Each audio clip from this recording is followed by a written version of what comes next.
miras a otro lado, los fantasmas del pasado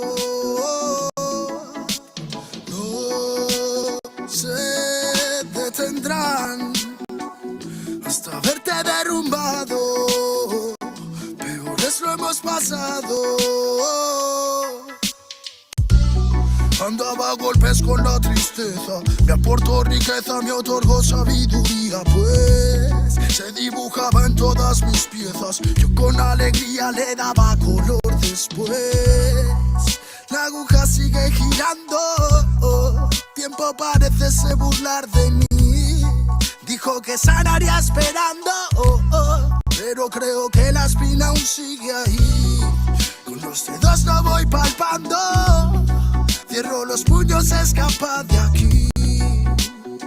Agonizando, no me espera el tiempo, no voy a esperar por ti. Nuestras huellas en la orilla se han borrado por la marea. Si esas estrellas ya no brillan, las entiendo pa' que veas. Sea donde sea, bajo la tormenta o dentro de la odisea, donde arañas cubren el cielo de tela, los aviones nadan y los barcos vuelan. Aunque parezca que va bien, no sabes bien si va mal. Besos que pueden doler, ojos que pueden matar. Tengo mi alma en el almacén encerrada, mi corazón está en huelga, mis sentimientos en ámbar. Gente, Calamala dijo que estaría presente. Fallaron como nunca, se fueron para siempre.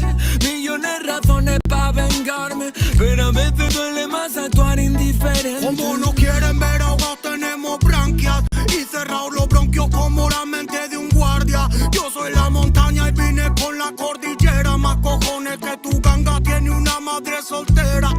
Tú cúbrete si suena a mí, tú. A mí la tengo soldado fumando de su palulu. Y un conjuro de grimorio me lo salva del velorio. Pa' tener pila valorio, se matan vestidos de emporio. Y yo no quiero una pistola, estoy soñando que la vida que quería me llega a tiempo. Desde que yo la vi sola, loco ando. Vino a verme cuando el sol se estaba poniendo y se dejó una pluma y se perdió en la bruma. Nunca se despidió de mí, nunca se despidió de mí. Vivo en un mundo que parece roto y sé que no, porque todo es perfecto y lo debo plasmar. Me fumo un troco lo tras otro y lo veo todo otro color. Me siento libre porque vuelvo a conectar. Mi gente sufre y no lo puedo evitar, más que dándole consejos siempre desde la humildad. Es su camino hacia la fraternidad. Solo puedo que enseñarles a respetar y amar. Con esta bendición, como no voy a aprovechar los códigos que llegan, los tenemos que aceptar. Si me reencarné fue para ayudar y no para malgastar mi tiempo en beneficio del mal. En la unión nace la fuerza y eso nos hace juntar las ganas que siempre tuvimos para iluminar a la gente que se le ocurra y la malla armonizar. Vinimos para dar fuego a la que no nos va a quemar. Arda y por dentro la llama, no puedo contener la ras. Churruscao el corazón, el armazón no puede llegar a pesarme más. Si abro la boca, tu tumba al suelo, me muelo a diario y sobrado de gas. Escupo ristas perfectas, paladas de versos eternos, no mueren jamás. Cuando acabe mi condena, me vi muy solo y perdido. Cada vez más negra la flema, más elegante el problema, pero planté cara a todos mis enemigos. Recuperé las ganas, las fuerzas y el garbo.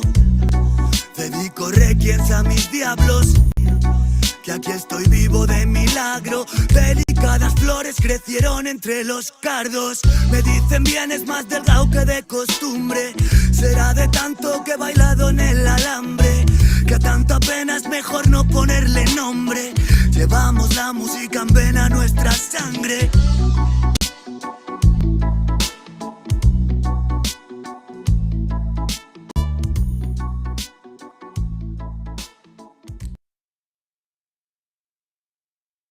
Right, disclaimer. This content does not belong to Bible Chronicles or claim this intellectual property. The content provided today has and always will belong to the content owner. Bible Chronicles does not have any affiliation with the owner of this property. As mentioned, Bible Chronicles did not intend to make use of any material for the purpose of harvesting gain. However, Title 17 of United States copyright law states material and use can only be done when it's for theological or general educational purposes, and thus Bible Chronicles believes that this principal material Recording. under fair use, which honors protection under Section 107 of the same U.S. copyright law.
En la Plaza de Reyes, Black Sumenta, Soplón. Yeah. ¿Qué vas a saber? ¿Qué vas a saber tú? Oye, chibolito, faltóme.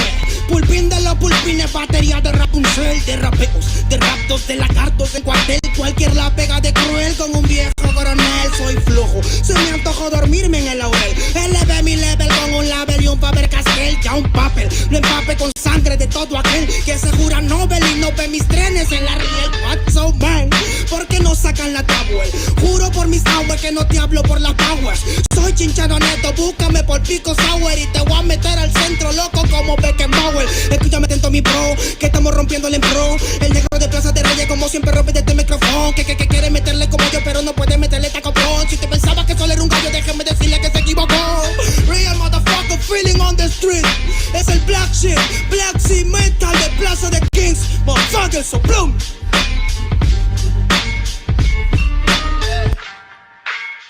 Nero Luis, man, desde Peña, a la victoria para que sepa. Incas Mo, Money Gang Gang, yeah, yeah, Yo también he llorado, gente. También me han desplazado por mi rasgo afrodescendiente. Sí, un perro no habla pero siente. Cuento historias callejeras pa' barrios de delincuentes. Soy un perro que te ladra, que te muerde y que te huele, nene. Soy más que Lele, ustedes para mí son pelele. Con mi jauría todo el día en busca de los cheles. Tengo un perro en fiscalía que nos mueve los papeles y otro en la comisaría para evitar el susto. Muchas veces me han llevado por solo como luzco. Perdón, madre mía, si yo le causé un disgusto, pero en esta vía yo crecí rodeado de perros chuscos. Yo sé que me quieren ganar, yo sé que me quieren tumbar y no pasará porque soy de verdad. Está súper afina la doto quizá y metido en latina aprendiendo un quizá. Yo tengo el style, no mido la raza del perro, yo mido por la lealtad y yo soy leal. La calle te enseña lo que no te enseña la universidad. Saliste ese peña aquí con una seña te tiran para atrás. La calle limeña aquí nadie la tenía, ya nada es igual. Tiene que respetar, tiene que respetar. La calle te enseña lo que no te enseña la universidad. Saliste ese peña aquí con una seña te tiran para atrás. La calle limeña aquí nada le duele, ya nada es igual. Tiene que respetar, si yo soy tu papá. Cinco mob, negro. Cinco mob, nigga. Nero Luigi, man. Incas mob, yeah. It's Money Gang, gang, gang, yeah. Hey, yo. Yango en la maldita casa. Me llaman pa' que les dé al menos una vez al mes. Se metieron al lago y olvidaron que era el mes. For everybody bless. La fama es una puta, me está llamando a las 3. Dile que llame después de las 16 y 25. Volví de la infancia de Abraham Lincoln. Con fuerza ya hinco, luchando para salir del rincón. Letra callejera en CD brinco. Under del under, puede que tu viejo te lo mande. Sale de vez en cuando como el cóndor por los Andes. Mi cuerpo no es de madera como Dandy. Antes que me branden, yo seré el ola que los expande. esto me pique en la madera. No sirven ni para romper el ticket de un evento afuera. Loco por la carrera, desafían la gravedad. Yo espero tras la barrera y llego con la novedad. Niña, tú solo espera que ya encontré la manera. He visto bastante por querer lograrlo saltando escalones dentro de la escalera. La vida me puso al depósito, yo soy de púlpito para que el mundo conociéramos de esta parte mejor interprete que parido esta cordillera sin luz afuera.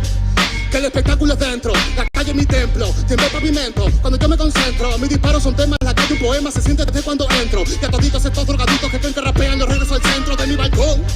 Yo he visto el clown de clown en la misma gestión, pero a la malla no llega el balón, y para esta pantalla no soy el patrón, yo ya me sé la cuestión, y doy fue por cada renglón, consciente de la operación del final Mbappé con la edad de bufón. Brillando en la maldita casa, Plaza de Rey y papá, el héroe Luigi Black Cimental, hip hop peruano. Trajo la maldita base. Yao, yao, yao.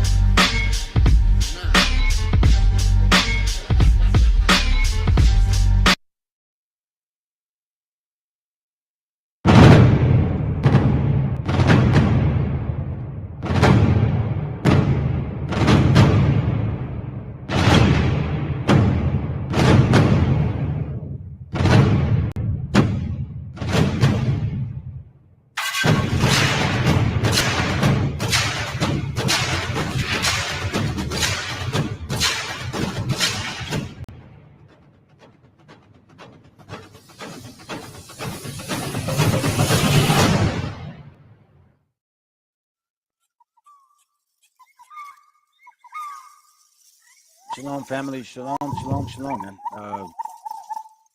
I appreciate y'all being here today. Let me get rid of this.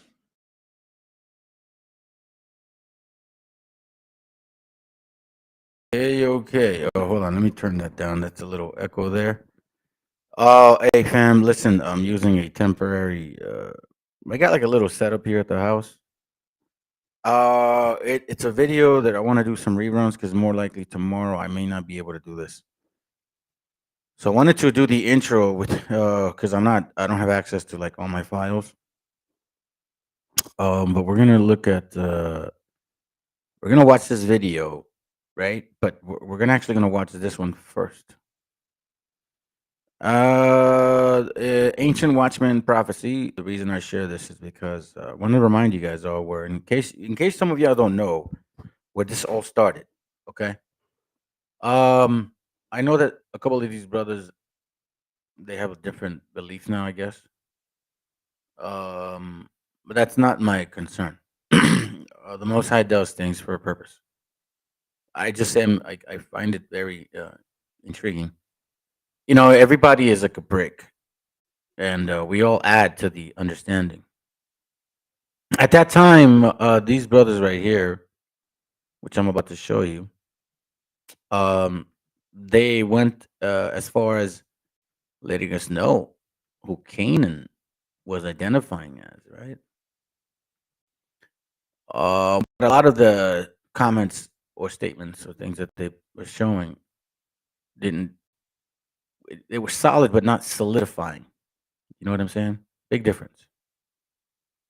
So let's listen into this class. I think you guys are gonna enjoy it. Again, I don't listen to any of them. I know that one of them, you know, specifically one is bugged out, but that's not the point. We see what goes on to these bugged out BHIs. And you know what, fam? The reason I'm also doing this is because look, we were doing a class earlier, right, regarding Christmas trees and all that. And Yehudi, the little booty or the big booty, whichever one she is, she comes and tries to tell us some shit. So no matter what we do, fam, Canaanites are always going to come here and bug us. So I might as well just give them a little bit of their taste, okay? So let's remind them, like where this whole Canaan stuff started, how it began, who was kind of mentioning certain things, what were their concepts, why were they thinking these things?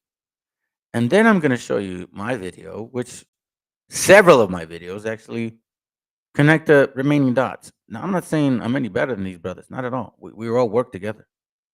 So again, listen, it's a late class. I don't expect people to be here. There's only about two of y'all. All glory. Experto! Now that I get your name, bro. Shalom, bro. Vicky's Town Chronicles, man. I appreciate your classes, dude. We gotta maybe talk, man. Get together, bro. I think it'd be a good idea. We may be about the same age. I don't know. I'm just assuming. Okay. Anyways, let's begin, my family. Let's begin, my familia. So again, this is from Ancient Watchmen. You guys are welcome to follow this guy if you want. I don't suggest it, but you know, 'cause I don't think he's done anything much. But anyways, that's Lord willing, man. The Most High brings him back. If that's his calling. All right, let's begin. I'll shut up now. Wait. Matter of fact, let me do if I can do this. Okay, give me a second. Let me see if I can do this. They say I was going to add it the other day. I didn't. Give me a second. I don't know why it's not.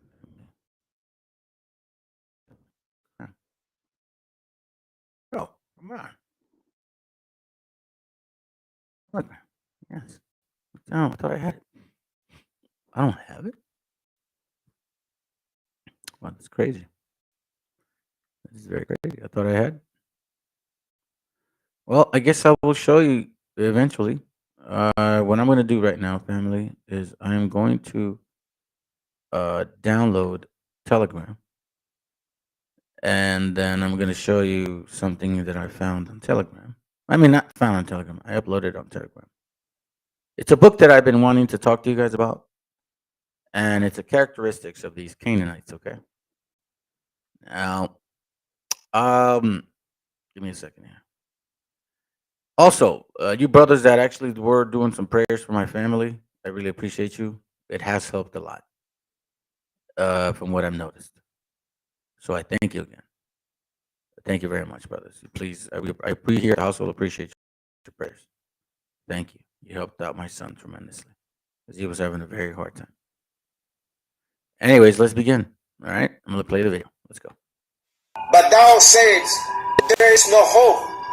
No, for I have loved strangers, and after them will I go. See, that's been Israel's problem always. We have always loved the other nations. And their God. And their God, and we wanted to follow them. What is the duty of a watchman? You know, what are we supposed to be doing as the watchmen of Yashar Allah? Every other Negro will refuse to talk about who Canaan is because they don't know who Canaan is. They've never been taught who Canaan is. Because once they start learning who Canaan is, then they realize that they're Canaanites. Yeah, and like we've been telling you brothers, Latinos, Native Americans, these West Africans are not Israelites. That's going to be the hardest pill for you to swallow. Why? Because a lot of our people are hard-headed, stiff-necked Israelites. The Most High told you, listen, I'm going to leave these Canaanites amongst you. I'm going to leave the Philistines amongst you to serve you as a test to see if you're going to keep the commandments or not. When you read Judges chapter 3, 1 and 6, it tells you that even during the times of Joshua, our people didn't keep the commandments. And our people fell by following after the Canaanites and their customs and their gods. And that's exactly what's going on today. It's nothing new under the sun.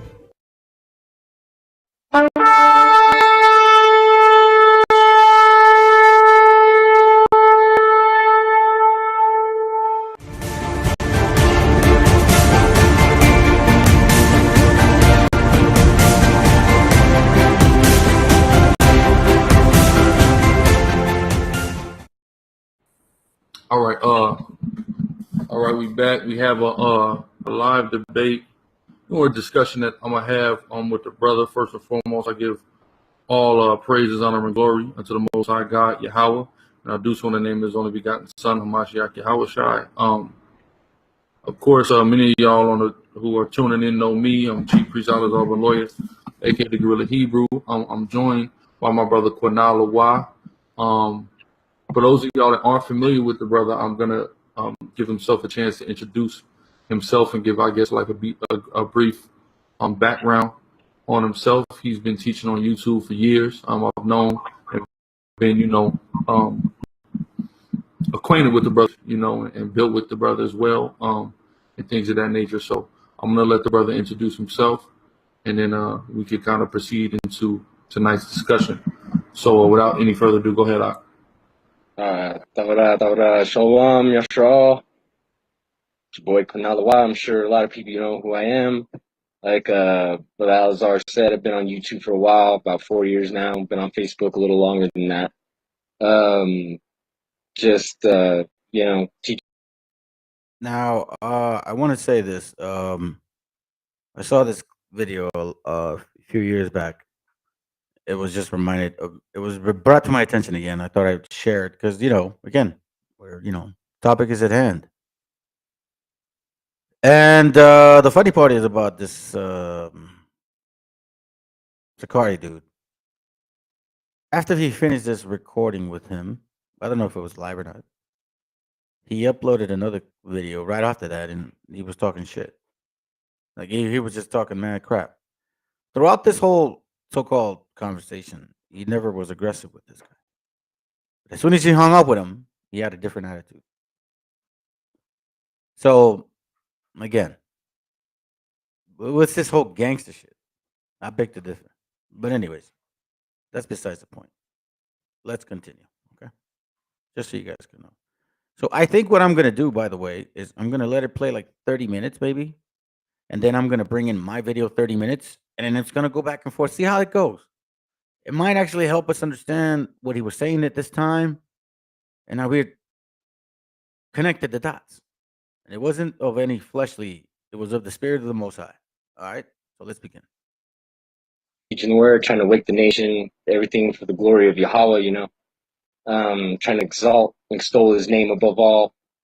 So, we've just been teaching around, going around, doing all kinds of stuff. And now we're here to have a little discussion about certain topics. So, take it away. Salaki. All right, most definitely. All praises. I got a few questions lined up. So I guess for starters, the first question we want to ask to kind of lay the foundation is basically what tribe are you from and do you identify with? I identify most with Levi. Okay, perfect. How did you come to the conclusion that you are likely a Levite? Well, started out with a bunch of people, just saying so, just like, hey man, you kind of fit this. Hey man, you kind of fit this, from a lot of people. And then if you just go through scriptures, man, one of the main, prerequisites of that is the temple knowledge. Only Levites, were the ones to minister the temple, and especially the knowledge and stuff, especially the priest line, from Aaron. So just off of a few things like that, you know what I mean? I wouldn't have been able to even touch the temple if I wasn't. Okay, all right, perfect. Okay, my next question would be, who are the Negroes that are victims of the transatlantic slave trade? What would be their biblical identity or nationality? Pedro Kumba. Hey, that's funny, bro. Uh-oh, there goes Chief Dumbass of Sakari. Hold on a second. I got this right here. At least I got a little bit of that partial. This is like the equipment I first started with like last year, about almost 2 years ago. It was like, basic stuff. I have it here at the house for emergency purposes too. Oh, shoot. My battery's going to die. All right, so let me actually play it and then let me charge the battery, okay? I'll let it play. I'll shut up now. The West Africans, right? The transatlantic slave trade? Yes, sir. Those would be Hamites, mainly Canaanites and Philistines. Okay, mainly Canaanites and Philistines. Mm-hmm. All right. I just say Egyptians is a broad term, but Philistines are pretty much Egyptians anyway. So. Yeah, they come from Israel. Okay, makes sense. So my next question would be, who are the southern and northern kingdoms of Israel today? Well, are we just talking like Western Hemisphere or all over? It is I guess as descriptive as you can, all over. Okay, well, there's like a huge bulk of us over here in the West, of course, we know. So-called Native Indians, so-called Chicanos, Latinos, whatever you want to call us, There's also a lot of so-called Negroes or so-called Black people that are a part of that as well. They were here before Columbus, and they're also part of the Northern Kingdom. So everybody pretty much, not everybody, because there was some Hamites here, the Olmecs, But for the majority, the native peoples of the Americas prior to Columbus, those are, Israelites of the Northern Kingdom. Of course, we know through Second Esdras that, we came here. This is Arsreth. We also have a lot of brothers scattered elsewhere, because not every single Northern Kingdom brother came to the Americas. There's also brothers spread out through the East. A lot of them went to Japan. A lot of them went to Australia. Some of them went to the Philippines, some of them went to Russia. So we're kind of scattered everywhere, but there's certain little things that you can identify them with, obviously. But we're pretty much everywhere. And then Southern Kingdom is the same thing, pretty much. We're everywhere. We're throughout, the whole world. But the Southern Kingdom predominantly came from Egypt, and they migrated. There's still a lot of them in Africa, in the eastern parts, in northern Africa. There's some that are scattered to the east in India and all that stuff, and then also in Europe. Some of them were even brought to America as slaves, but predominantly those are known as gypsies since they came from Egypt. It's a misnomer, just like how Moses was called an Egyptian when he went into the land of Midian fleeing from Egypt. He wasn't an Egyptian, but they called him an Egyptian. Same thing is what's happening now. They call them gypsies, but, and not to say every single gypsy is the Southern Kingdom. But, there are a lot of them that were brought to America that people don't know. And they assimilated into the natives and into the Chicano tribes, you know what I mean? The Latin tribes, to hide identity, you know what I mean? So there's actually a lot of brothers that are walking around that think they're, Latino, but they're really from Europe. They were just brought here as slaves, especially to like the islands and stuff like that too. But it's different labels, different places as well, you know what I mean? So it just depends.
since they came from Egypt. It's a misnomer, just like how Moses was called an Egyptian.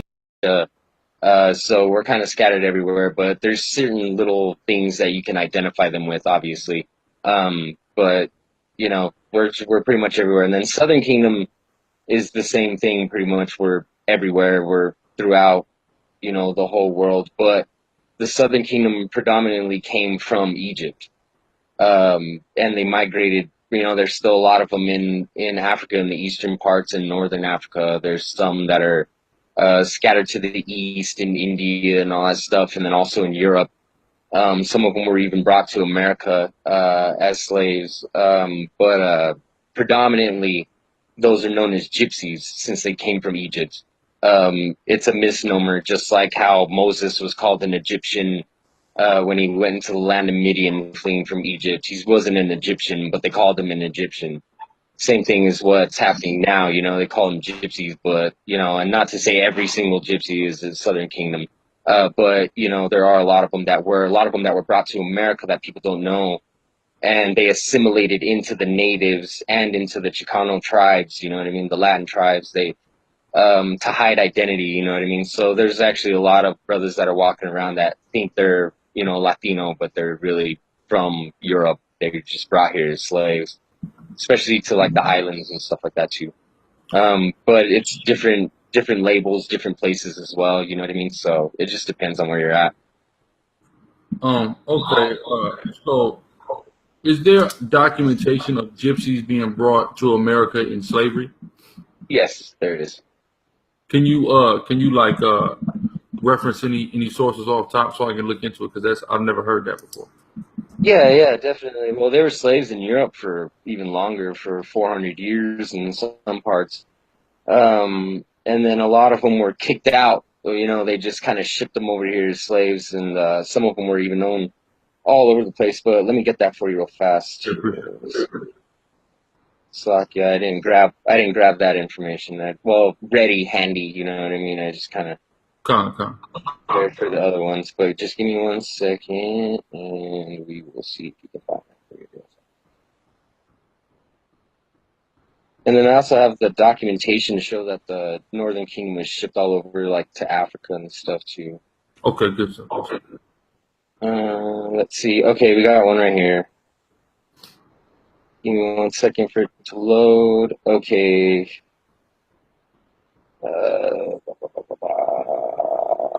Let's see. Here's the thing, is a little excerpt. The most complete list of gypsy sentenced to transportation appears in, quote, this is where you can find it, Directory of Scots Banished to American Plantations, 1650 to 1775, by David Dobson, 1984, Baltimore, Maryland. Genealogical Publishing Company. That's one of the sources that talks about that, because it talks about other slaves as well. But you can also find extracts from Ian F. Hancock, and he talks about how during colonial period, Western Europe nations dealt with their gypsy problem by transporting them in large numbers overseas. The Spanish shipped gypsies to their American colonies, including Spanish Louisiana, as part of their Solución Americana. The French sent numbers to the Antilles, and the Scots, English, Dutch to North America and the Caribbean. Cromwell shipped Romanical gypsies, right, from Britain as slaves to the southern plantations. There's documentation of gypsies being owned by freed black slaves in Jamaica, and in both Cuba and Louisiana today, there are Afro-Romani populations, so they're mixing down there as well. But yeah, you can check out, it pops up real easy if you find it. There's even like a little, I don't know if you can see a picture, and that gypsy lady looks a lot like a Native American or a Latina. Okay. Darker, you know, you see, and then there's her little slave master, obviously he's white, Caucasian. Okay. So there's that, and then, let's see, what else do we have? Let me see if I can find something.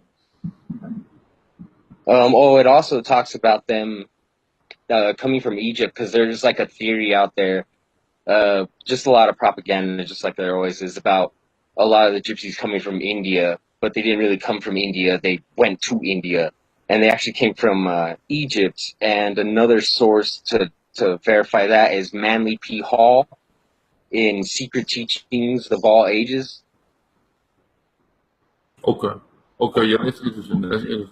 Very interesting. And then, Go yeah, ahead. and then also Samuel Roberts in his book as well talks about that.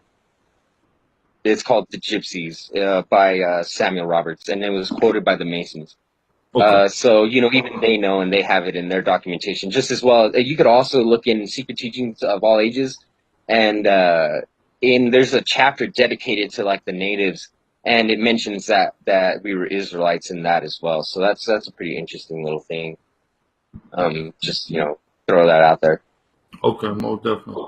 My next question with all that in mind would be, where is the modern day Babylon or land of the north that's talked about in prophecy? The Americas, of course. Okay, the Americas. So that would mean you agree that there are a substantial amount of both kingdoms here going through a collective oppression in the Americas? Yes. Okay. Of course. Okay, perfect. My next question would be, where are the Canaanites today?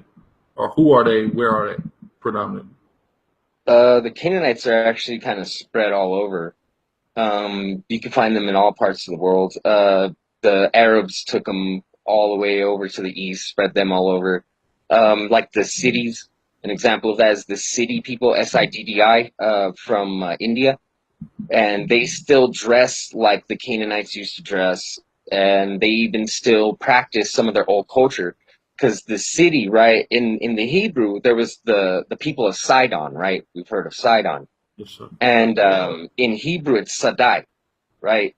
Or some people would say city or Sadai, you know what I mean? So that's where the city comes from. It's like a perversion of it, you know? You know how names get twisted, especially through transliteration and whatnot. Yeah. We see that in examples of the scriptures, especially when they translated it from like Zerubbabel and then Zorobabel, you know what I mean? It's like the same fucking shit. So it's the same thing, Sadai or city. And Sadai actually in the Hebrew means fisherman. And the city are fishermen. Like they still practice that of their old culture to this day. And they're like part of the lower caste system in India, you know what I mean? Part of like the Untouchables and all that shit, you know? Because you got Cushites over there as well. Those are like the Dravidians, you know? You got Cushites that mixed with the Elamites, you know, and they're still over there. And those are like what they call the blue black people or whatever. That's where they get their imagery for Krishna and all that shit, you know, all the blue gods and whatnot. Yeah. So there's them, you know, that's like an example of them in the East. In the West, they came over here, you know, in transatlantic slavery. A lot of the Edomites brought them over here. They were sold by other Africans. Africans never liked the other Canaanites, or the Canaanites, their African brethren. They'd never liked them since way back in the day. And so they sold them up. They came here, you know, a lot of them are the Moors, what people call the Moors nowadays. And they even tell you that they're Canaanites themselves. And they're Masons. So, you know, they all have this hidden knowledge, secret knowledge that they slowly disseminate through the universities. Because we know that all the universities, which is what we try to get our main documentation from, right? To be as legit as we can be. You know, scholarly research and whatnot, we know that they get their degrees from the Masons. You know, those guys run the mystery schools, which run the universities, you know what I mean? So really, you know, if you want to get it straight from the horse's mouth, you go to them. And they themselves, if you look up the Moorish Science Temple website, they'll break it down through the Holy Seven, the Circle Seven Quran that they call. It talks about that noble Drew Ali, totally goes through all the history, and then they quote other historians talking about how the Canaanites had went into Africa.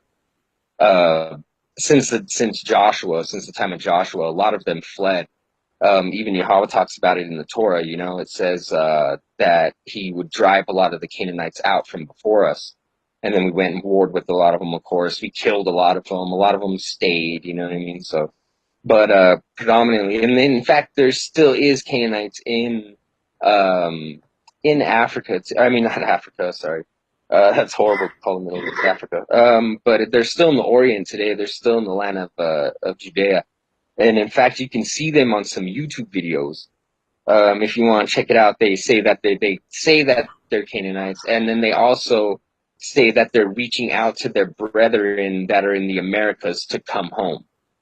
And this is all in like YouTube videos of people that are in the Middle East talking with these Aboriginal Canaanites that are still there. A lot of them came to America, spread out. It's just like how it was back then. You know what I mean? Like if you read in the book of Judges, it says that Yahweh left a remnant of the Canaanites with us, and he also left the 5 lords of the Philistines as a test to us, and for those that never experienced the wars of Canaan, you know, because obviously we didn't go through those wars. That was thousands of years ago. So, you know, things repeat in the Torah. We know there's spiritual aspects of the Torah. We know these things keep going over and over. So that's one of those aspects that we have to look at is like, well, do we have those Canaanites and do we have those Philistines among us? You know what I mean? And then it talks about in the Torah and Zechariah how there won't be any more Canaanites in the house of Yahweh. You know, so it's like, well, you know, if they're not going to be in there anymore, they obviously are now. And then that goes back to even further when you know, Solomon built his temple, he had Canaanites help him. Nothing but a bunch of Canaanite labor. And the king also supplied a lot of the shit for it. So this is part of like also the temple mysteries and what it's telling us and what these symbols mean to us now. Because remember, Torah is eternal, so it's past, present, future. These things keep repeating themselves. More so now in the spiritual aspect, of course, you know, but we're still living the lives as our forefathers did. You know, we're going through the events that they went through just in our own way in modern times. You know what I mean? Yeah. So with that in mind, my question would be: how do we differentiate between who of the slave trade, the transatlantic slave trade, the Negroes that were brought here, who are the Canaanite or the Philistine, and who are the Israelite? Hey, fam, I had to move around a little bit, so I'm glad he actually asked that question, right? Let me now interject in this part here. So I'm going to take you back and forth with some videos so they can understand, get an idea of what we're doing, okay? So just bear with me here real quick. Hold on. I'm going to put a different video here. Hold on, all right? Hold on. Okay, here we go. So he says, how do we identify them? How do we differentiate them? Like, how do we know? How do we know these things? Well, we're going to find out. Let's find out how we know these things. All right, let's go.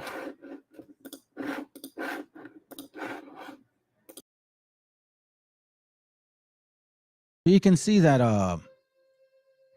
some people use this knowledge, wisdom, and they make themselves so glorified as if it was a spiritual thing and, you know, it, like God talked to them. No, fam. It's from books. Okay? Keep that in mind. This is why the scripture said, be mindful of these fake prophets, because they'll even show signs and wonders, so much so that they'll almost convince the very elect. So this is from, come on. This is from a book called The Perils of the Republic by Mercy T. Megan. Okay. All right, we're going to start page 100. And I'm going to look for something real quick. It's on top. Okay. Watch what it reads. Again, the topic at hand is these horses are swifter than leopards. And then also, they involve these 2 horns. So let's begin. On the other hand, if they are made dependencies as it is now seriously proposed to do, then we shall, for the first time since the abolition of slavery, again have 2 kinds of Americans. Let's repeat that again. Again, have 2 kinds of Americans after the abolition. Americans of the first class, who enjoy the privilege of taking part of the government in accordance with our old constitutional principles, and Americans of the second class, who are to be ruled in substantially arbitrary fashion by the Americans of the first class. Though congressional legislation and the actions of nation executives, not to speak of individual masters, arrogating to themselves powers beyond the law. So we're talking about a two type of class here. Let's continue. There will be a difference no better, nay, rather somewhat worse than that which a century or quarter ago existed between Englishmen of the first class and Englishmen of the second class. Huh. Two kinds of people. It says, I believe this is all I need in this page. We do, let's see, hold on.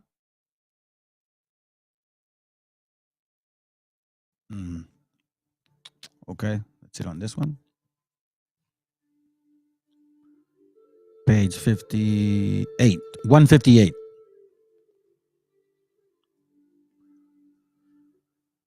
All right, let's go. Let's go here. In the case of these cities, the limits of God's forbearance had been reached. The hour of their population had closed. It was useless to give their inhabitants a further opportunity for salvation. They had sinned away their day of grace and were given over to wickedness. You guys can understand what that's talking about, but I want to get to the point. The same God who watched over the nation of the Amorites and destroyed them when their cup of iniquity was full. The same God who kept records of the gay pleasures and grievous sins of people of Sodom and Gomorrah,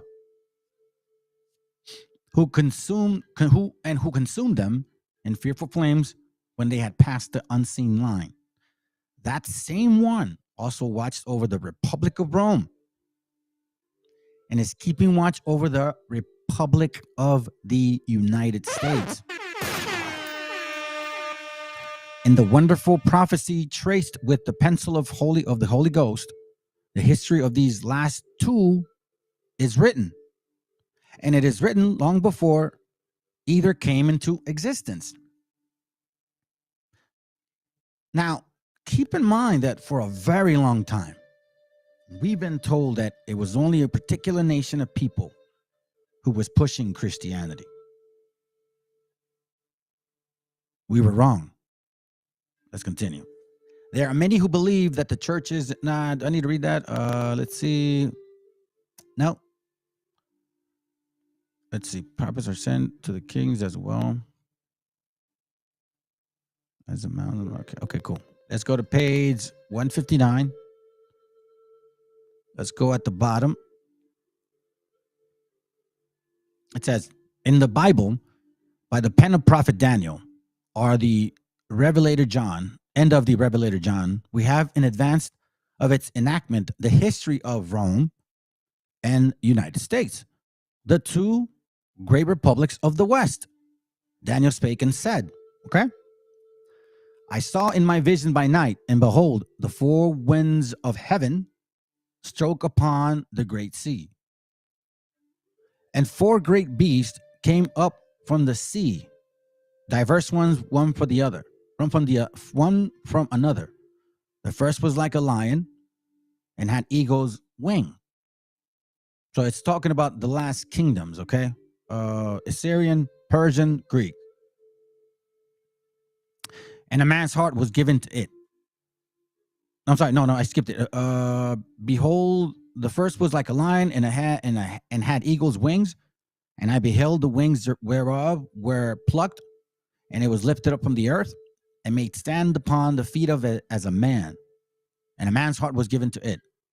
And behold, another beast, a second, like a bear, and raised itself up from one side, and it had three ribs in the mouth of it between the teeth. So he's talking about Persian Mede. Okay.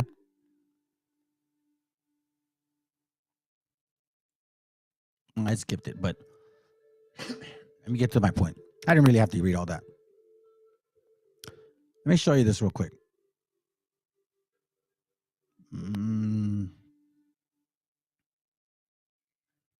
All right, here goes.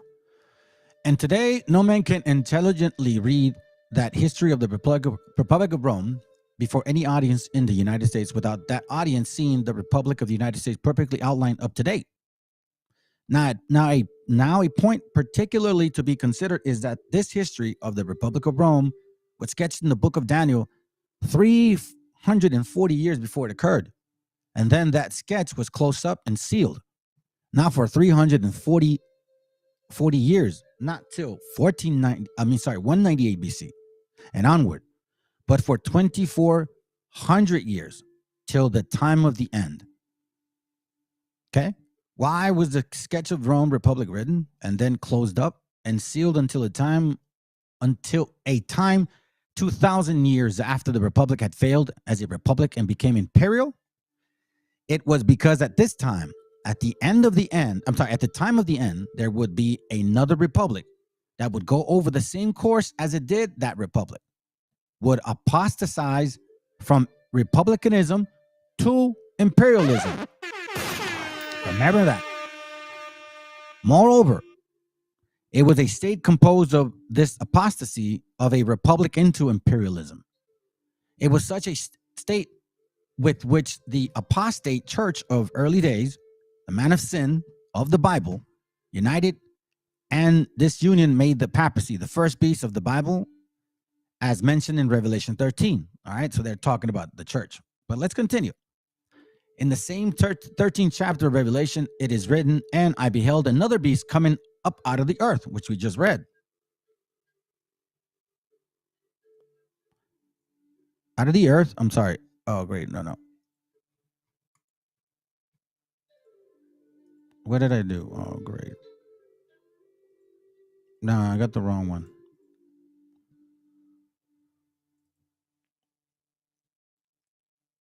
So here, this one on the bottom, it says, and I beheld another beast coming up out of the earth, and he had 2 horns like a lamb, and he spake as a dragon. So lambs don't have horns, fam. Rams have horns. So it's like kind of the scriptures say, wolves dressed as sheep. Same thing. It'll act docile, but it'll have power. Here is depicted the rise of the United States coming up peacefully. Oh, there it goes. Out of the earth. Oh, well, you know the whole rule. We're here to convert, supposedly. Instead of forming amid long years of tumult and fighting, as was the case with the other powers, it is represented as having 2 horns like a lamb. A horn in prophecy signifies power. And the 2 great principles which have given power to the United States and made her what she is today, watch this, are Protestantism and republicanism, or democratism and republicanism, or black, or white, or the North and the South, fighting for the 13 colonies, fighting for keeping slavery. You see, we constantly get to see, we're being reminded of who these people, who are these horns? You see, because some schools tell you, oh, it's just the Democrats and the white folks.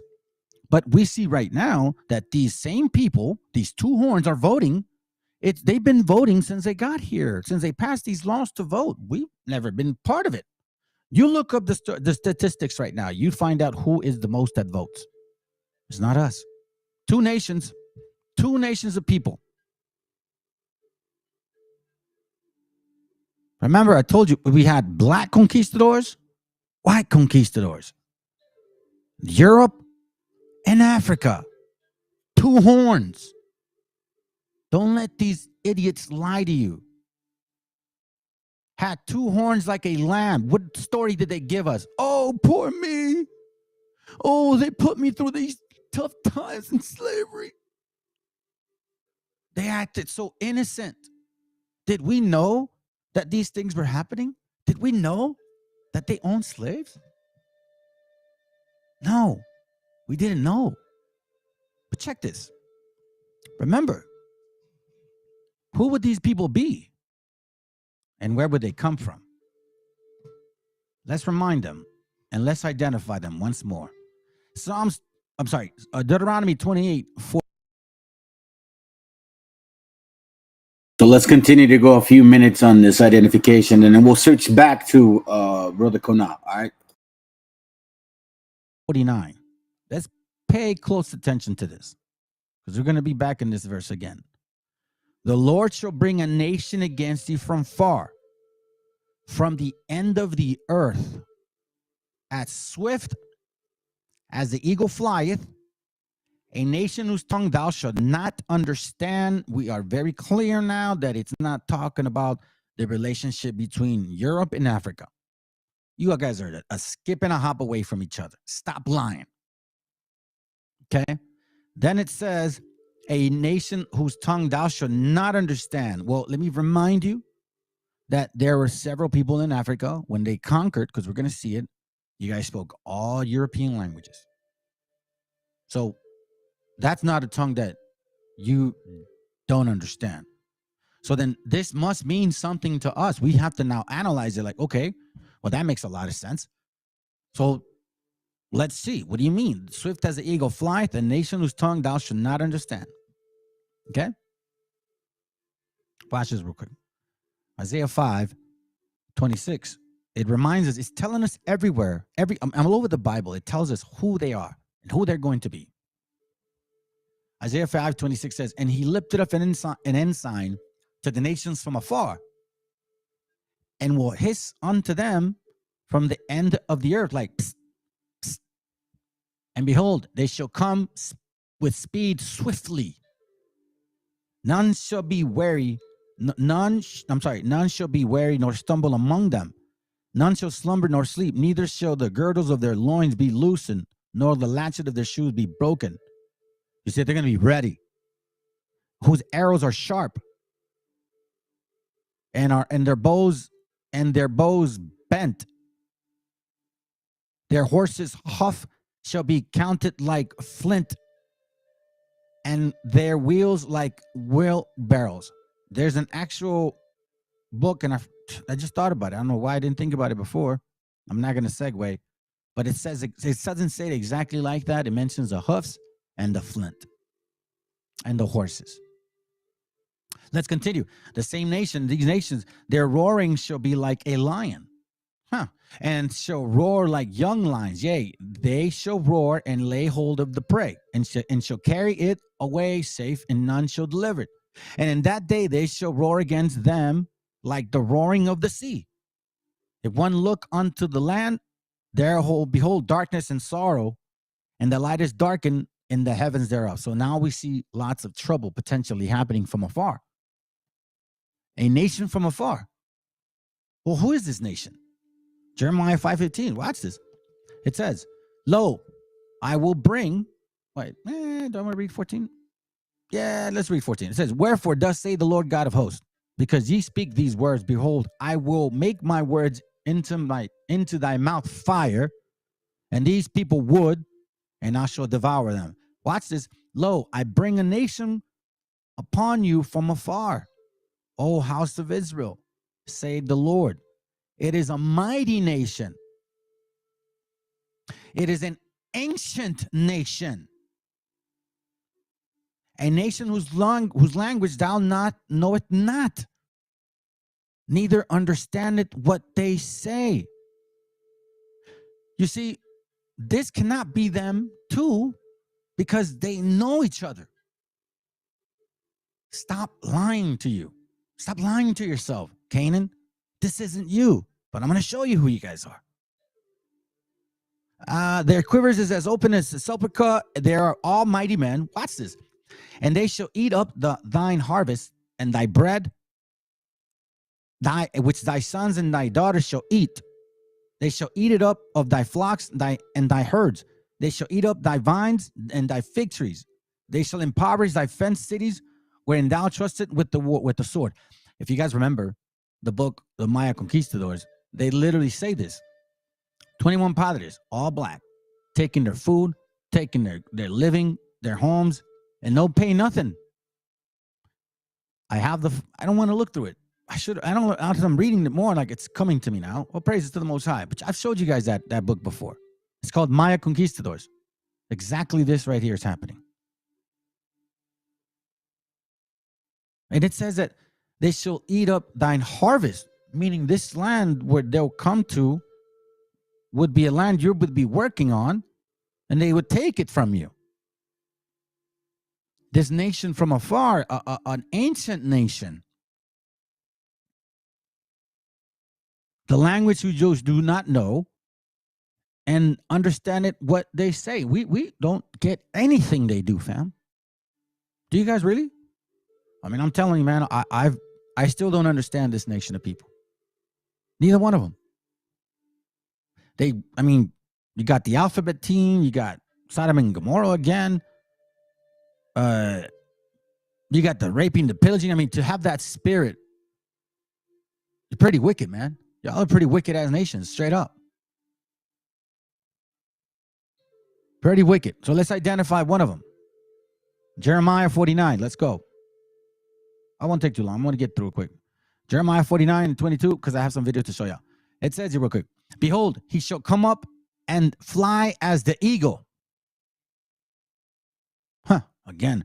And spread his wings over Bozrah. And at that day shall the heart of the mighty men of Edom, here we go, Edom, be as the heart of a woman in her pangs. Let me see if I can get that translation. 22. And the army will attack Bozrah like an eagle swooping down with outspread wings. If you look at Europe and Africa, they're kind of like that. On that day, Edom's soldiers will be as frightened as a woman in labor. Oh, did I pick the wrong one? Yeah, no, I got it right. So here we see Edom will be coming as an eagle, right? All right, now let's go here. We've heard this so many times. I don't want to repeat it again and again because this is what One West teaches you, right? Okay. Joel 3, but they don't tell you who Canaanites are, or Tyre, or Phoenicians. They don't tell you. Tyre, they don't tell you. They say it's some people over there. Okay, let's go. It says, Joel 3:1. It says, the Lord said, at that time I will restore the prosperity of Judah and Jerusalem, and I will gather all the nations and bring them to the valley of judgment, the judgment seat. There I will judge them for all they have done to my people. They have scattered the Israelites in foreign countries and divided Israel, my land. We know that. They threw dice to the, oh no, sorry, my bad. Wrong translation. They have cast lots for my people. Like, hey, you take this portion. Encomiendas. Do you guys know what encomiendas are? Exactly that. They have cast lots for my people. You get this portion. You get that portion. You get these people. You get that people. You know how I brought a lot of books up. You guys know that. And have given a boy for a harlot. We know from material I've showed you that they took the women and the men. Choice. God knows what they were doing to them. I mean, I can't. Oh God, I don't want to think about it. Let's see. And sold a girl for wine that they may drink. We know that's happened. Yea, and what have ye to do with me, Tyre and Zidon? This is in Joel, remember? Joel. Or Joel, sorry. I'm sorry, Joel, sorry. And all the coasts of Palestine, would ye render me a recompense? And if ye recompense me swiftly and speedily, will I return your recompense upon your own head? Because ye have taken my silver and my gold, and have carried into your temples my good, godly, pleasant things. The children of also of Judah and the children of Jerusalem, ye have sold unto the Grecians, that ye might remove them far from their borders.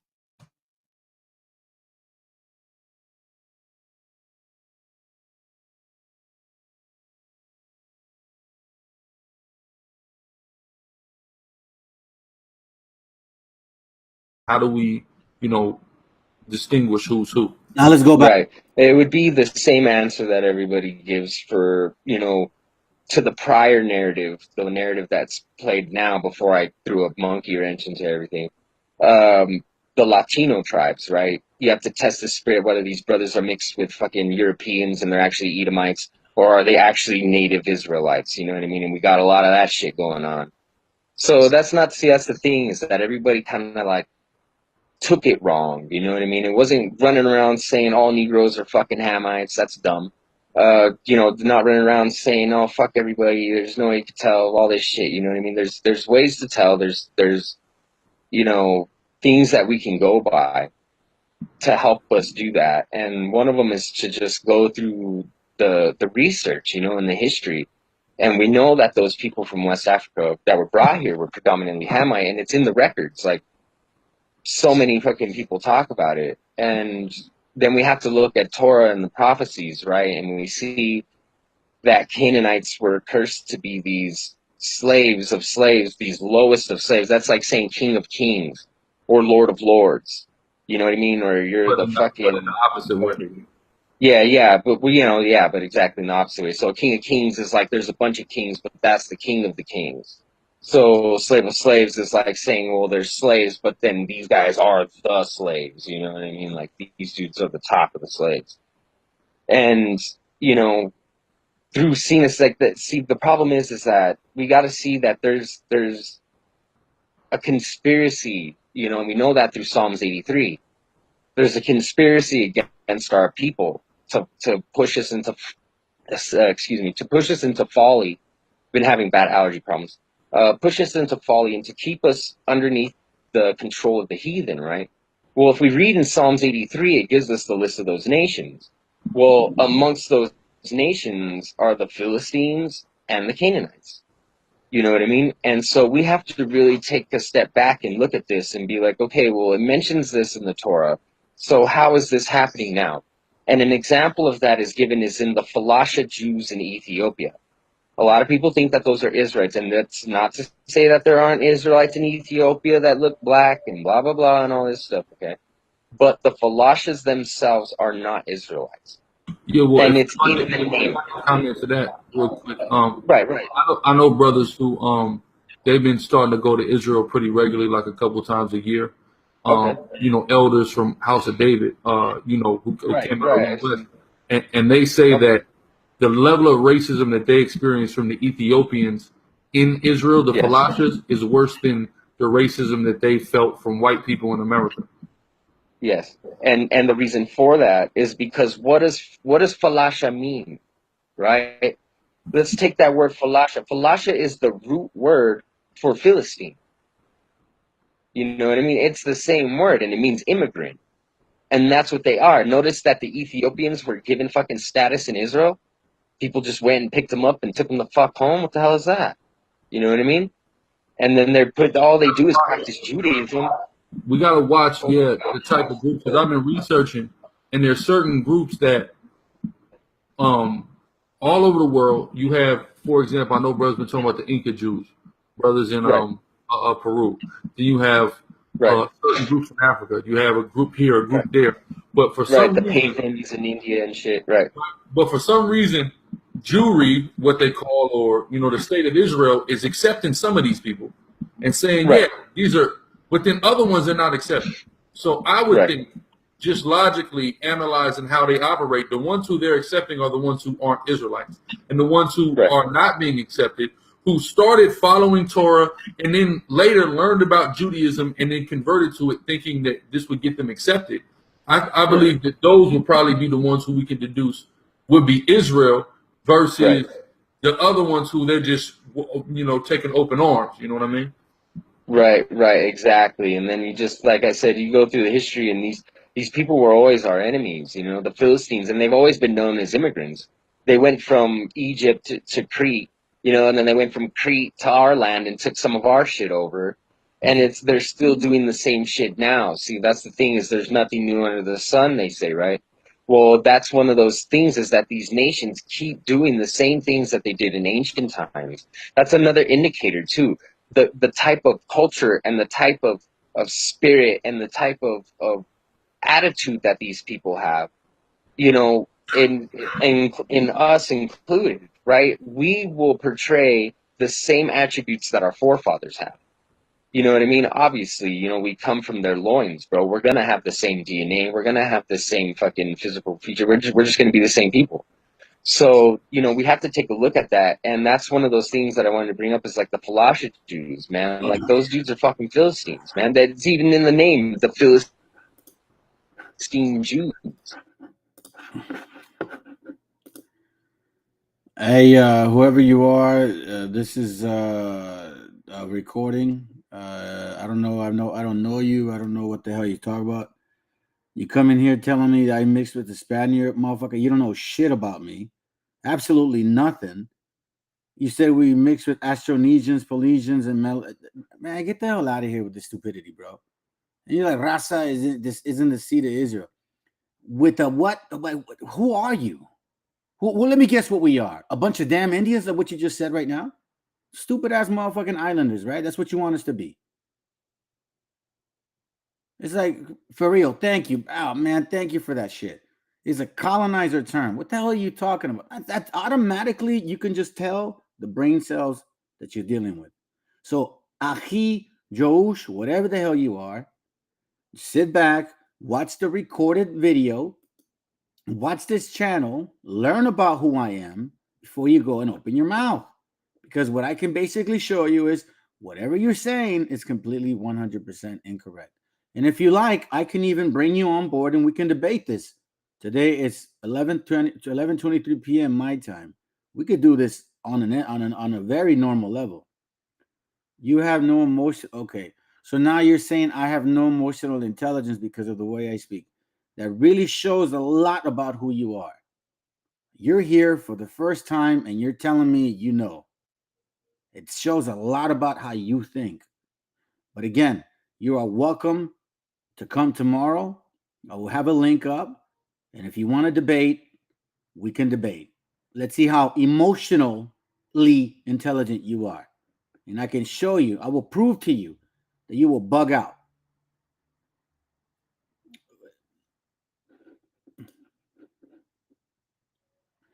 You think it's any better? You're saying I'm a descendant of European, Afro-Asiatic, whatever, and an Asian's no different? Let me guess. What are you, black? Are you a Negro? Is that what you are? Are you a Negro? You're here telling us what we are? What are you? Since you're here telling us what we are, what are you?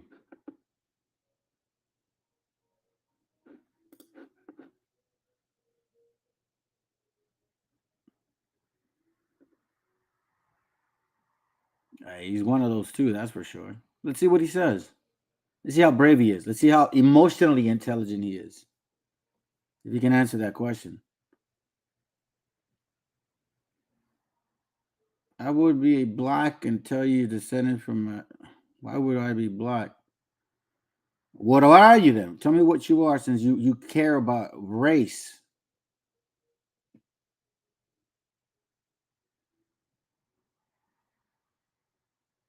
You even know what an Astronesian is? You even know how to say it?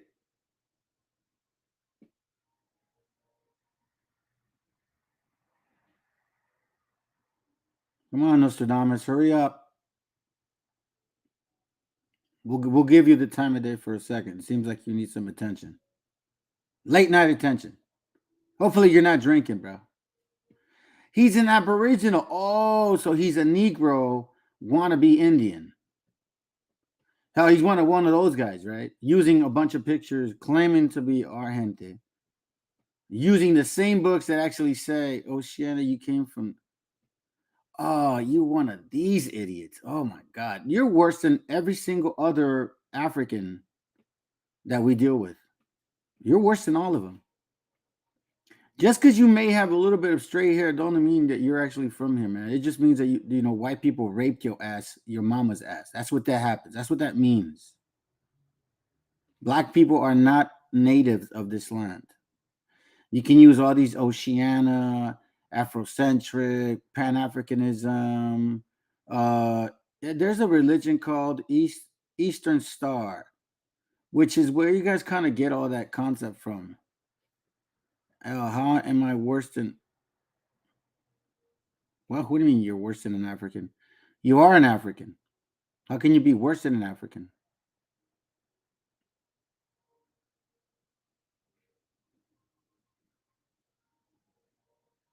And you telling me your mom named you Ahi Joes?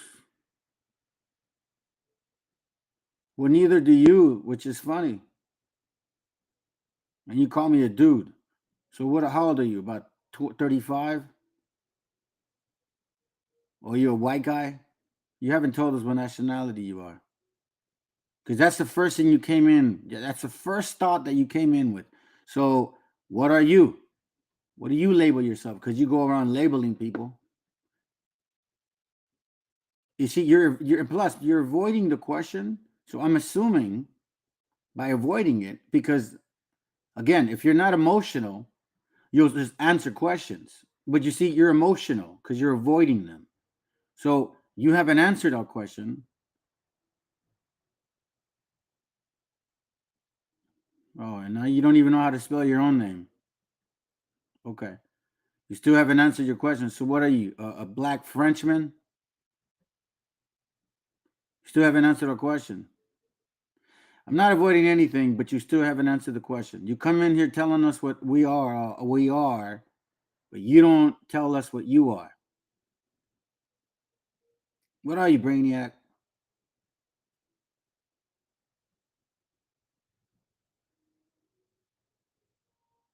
No, actually, I'm not, man.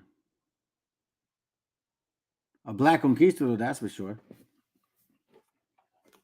He still hasn't answered. What he is, he's an African. That's what he is. He's a West African trying to be a native. Thinking that his whole education that he learned from one of his wannabes is going to increase his everlasting learning or some carbon copy of some bullshit. It's just funny to me how you guys actually think. And it's a joke to me how you wabos go around using these books and you don't read the books. You don't read the inside book. Like you don't read the actual letters. I think it's because you probably don't underestimate the difference.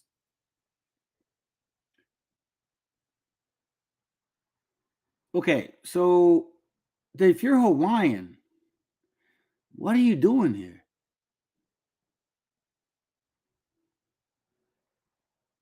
I mean, are we inviting you over here? Are we saying Hawaiians, you're our people? Well, are we trying to be Hawaiian for you to come over here and tell us what we are? You know what you should do? You should continue to eat your pork. Continue to eat your pork. Continue to live that life that you Polynesians want to enjoy. If you are of our people, then you would probably put that shit away. Well, you should learn how to spell your own username, bro. That's really worse. You come in misspelling your name, and then you tell us what we are. And you tell us that we're like from somewhere around where you're from. Almost seems like you want us to be Polynesian. Damn, you're crazy, bro. All right, let's move on with the class. I think this is great. Hey, man, this is going on. This is perfect, bro. This is hurt. It's just a username, Pedro. Yeah, he's weird. Let him be, bro. He's had a lot. I think he may be the one drinking. All right, let's continue. All right, let's go. To the fucking bro, they're just Philistines that convert, and then they got accepted by the Jews, And see, and that's the thing that I was trying to point out. And I know a lot of brothers get upset and shit like that, but see, that's the thing is that we're ignorant as a people. So a lot of us are told that we're come from the West African slave trade, and we don't.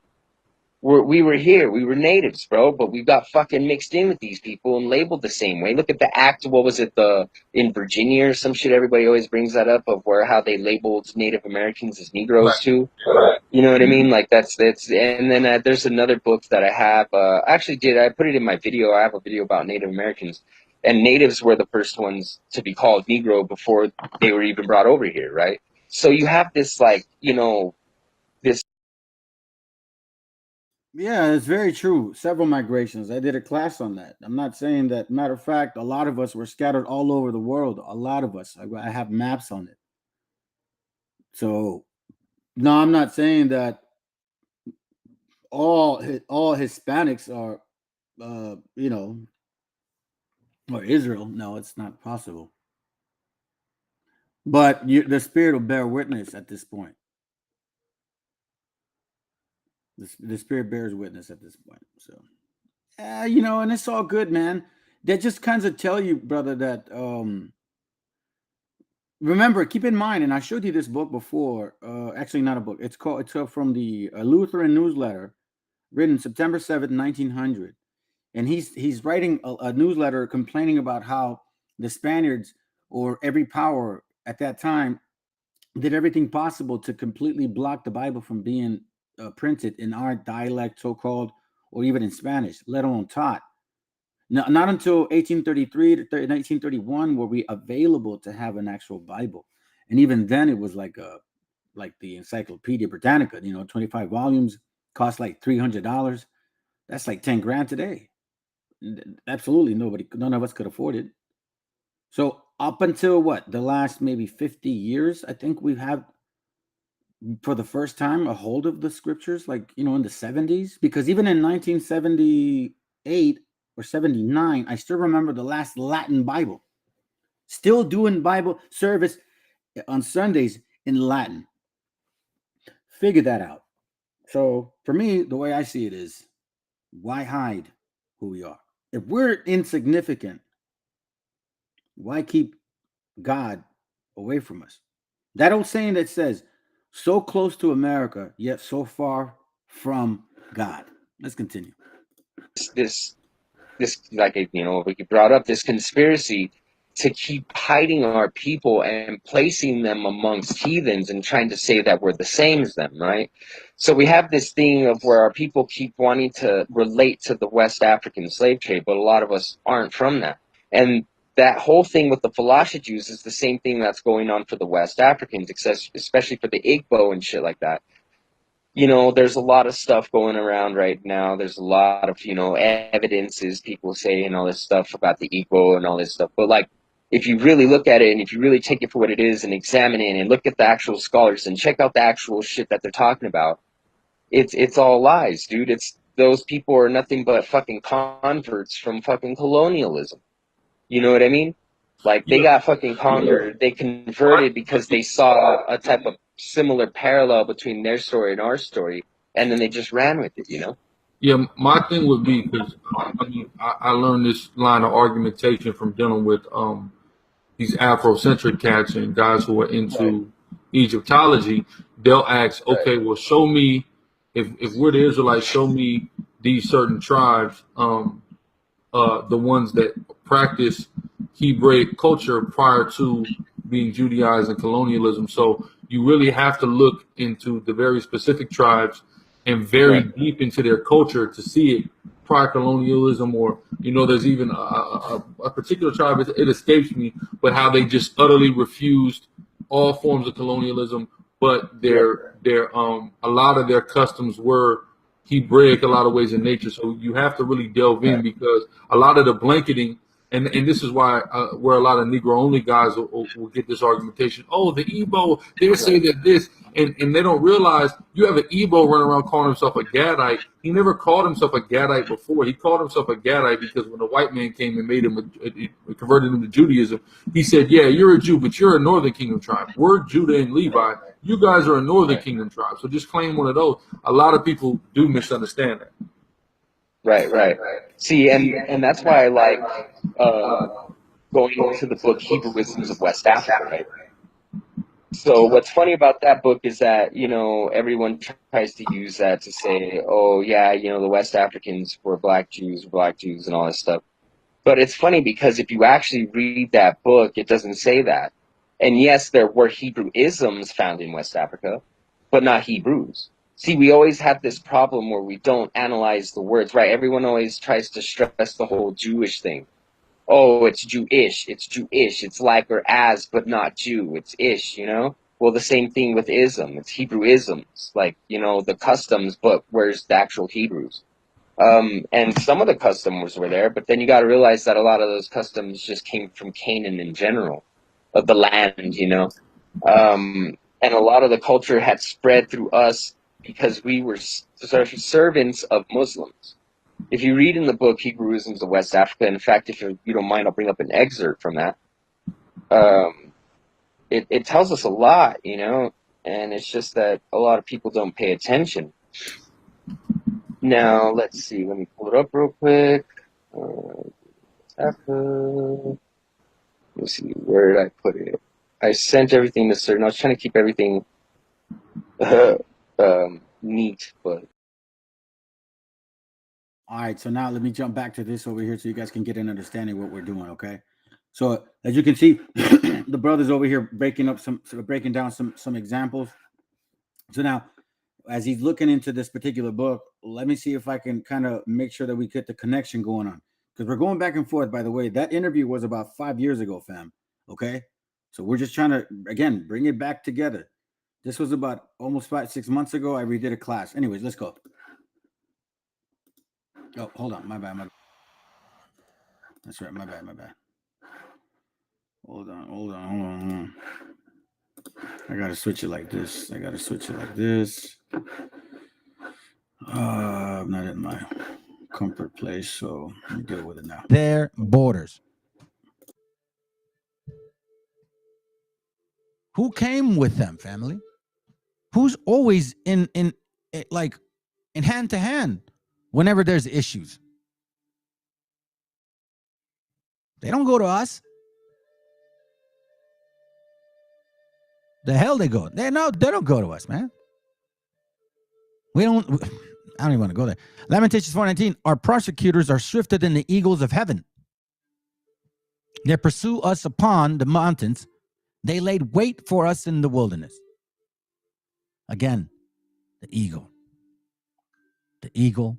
Let's go to Hosea real quick. I'm going to start trying to show you guys something else too. All right? Try to get fast on these classes, man. I don't want to be hours in these classes anymore. Hosea chapter 8, verse 1. It says, set the trumpets to thy mouth. He shall come as an eagle against the house of the Lord, because they have transgressed my covenant and trespassed against my law. So keep this in mind, heathens. It's the only reason why this happened to us. It's the only reason why. And now the Messiah had warned us again who that nation would be. He told us who it would be. All right. But before we go there, let's go to this and this. Deuteronomy 28:46. It says, and they shall be upon thee for a sign and for a wonder upon thy seed forever, until the whole prophecy comes in. Okay. Remember that. What things will be? Watch this. One of the curses. It says, verse 26, and thy carcasses shall be meat unto all the fowls of the air, thy carcasses, and unto the beasts of the earth, and none shall fray them away. Now we know smallpox decimated our people, wars. What was the book? The Imperial, this one here. Let me show you guys real quick. Watch.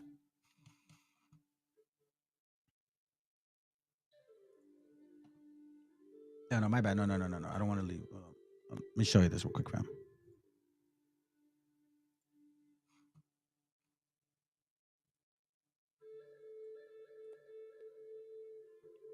Watch this real quick.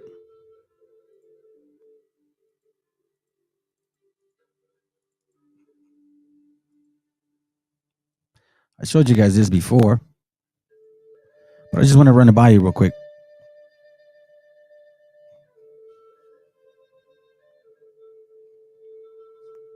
Remember this part. 125 million reduced to 90%. People were hacked apart, axes, swords, burned alive, trampled under horses like the hoofs, hunted as game, and fed to dogs, shot, beaten, stabbed, scalped for bounty, hung on meat hooks, thrown over the ships, worked to death, starved, frozen, forced marches, internment camps, deliberately infected with epidemic diseases. So this would cause for your carcasses to be left there. They're not going to pick them up. What are they going to do? Clean up the blood? And thy carcasses shall be meat unto all the fowls of the air, and unto the beasts of the earth, and no man shall fray them away. So now, carcasses. Perfect. Deuteronomy 28:49. And the Lord shall bring a nation against you from far, from the end of the earth, as swift as the eagle flieth. It happened then, and it's going to happen again, and it happened again. So this nation, this particular experience would happen to us, right? And it would be a sign for us to know who they are. So it says here that these people from afar with the sign of an eagle, with the attitude of an eagle, with fierce countenance. They don't give a damn about us, even to this very day. You can see it. A nation whose tongue thou should not understand. We did not know what they spoke. Black and white conquistadors, we did not know what you taught, what you spoke. But you knew French. What?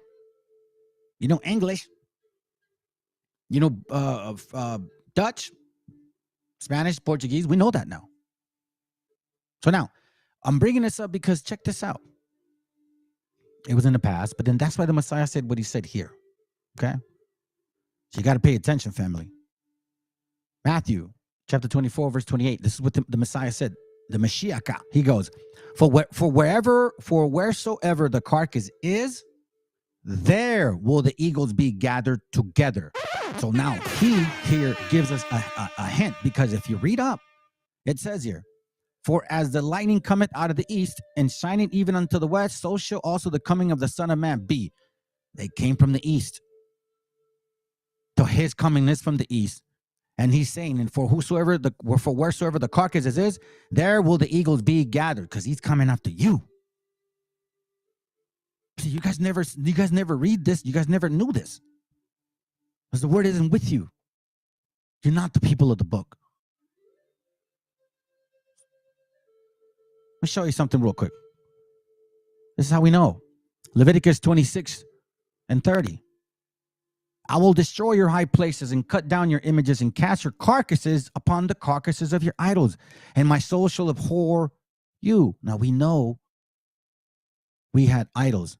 I showed you the video the other day. And we had high places dropping the heads down, right?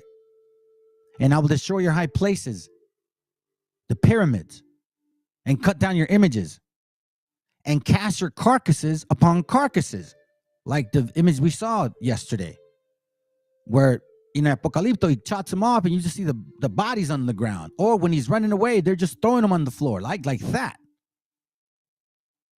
And I will make your cities waste and bring your sanctuaries unto desolation. And I will not smell the savior of your sweet odors, because we know that back then our gente was putting fire all the time in sacrifice. So we see here, I don't even have to go that far. But watch this, Jeremiah 16. Let's stay on that vein. Jeremiah 16 and 4. It says, and they shall die of grievous deaths. They shall not be lamented, neither shall they be buried, but they shall be as dung upon the face of the earth. And they shall be consumed by the sword and by famine, and their carcasses shall be meat for the fowls of heaven and for the beast of the earth. We see it again. Where the carcasses are, there the eagles will be. Because guess what, fam? Watch this real quick. Jeremiah, where am I going? Jeremiah 5:15. Here it goes. Lo, I bring a nation from afar. O house of Israel, say the Lord, it is a mighty nation. It is an ancient nation with the eagle, with another language. But it's a combination of several, right? Psalms 83. We know that there's several, but you see who it starts with and who it ends with. Right? Psalms 83. It goes with Edom and ends with Tyre, or the Hamitic lineage. Revelation 11, watch, because it even told us here where they would be at. 11 and 8 says this. It says, and their dead bodies shall lie in the street of the great city. These dead bodies isn't really dead, fam. It just means you're asleep. You don't know who you are. Watch this. This is why Deuteronomy 28 talks about the mental curse. Deuteronomy 29. And thou shalt grope at noonday, as the blind grope it in darkness, like zombies. And thou shalt not prosper in thy ways, and thou shalt only be oppressed and spoiled evermore, and no man shall save thee. Which is why in Revelation 11 and 8, it says this, and their dead bodies shall lie in the street of the great city. Why?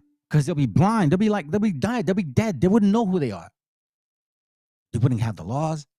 You'd be told you're something else, right? You'd be very close to America. All right, Mayday, Mayday, Mayday, Mayday, Mayday. Infinite 88. It could be the same person from before.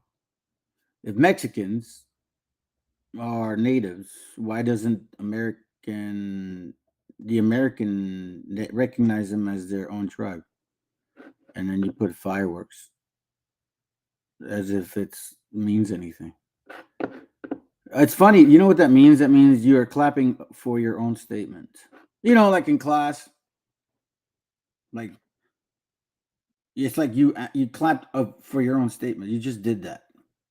So you need to look up the word Mexicans because technically it's a colonialized term.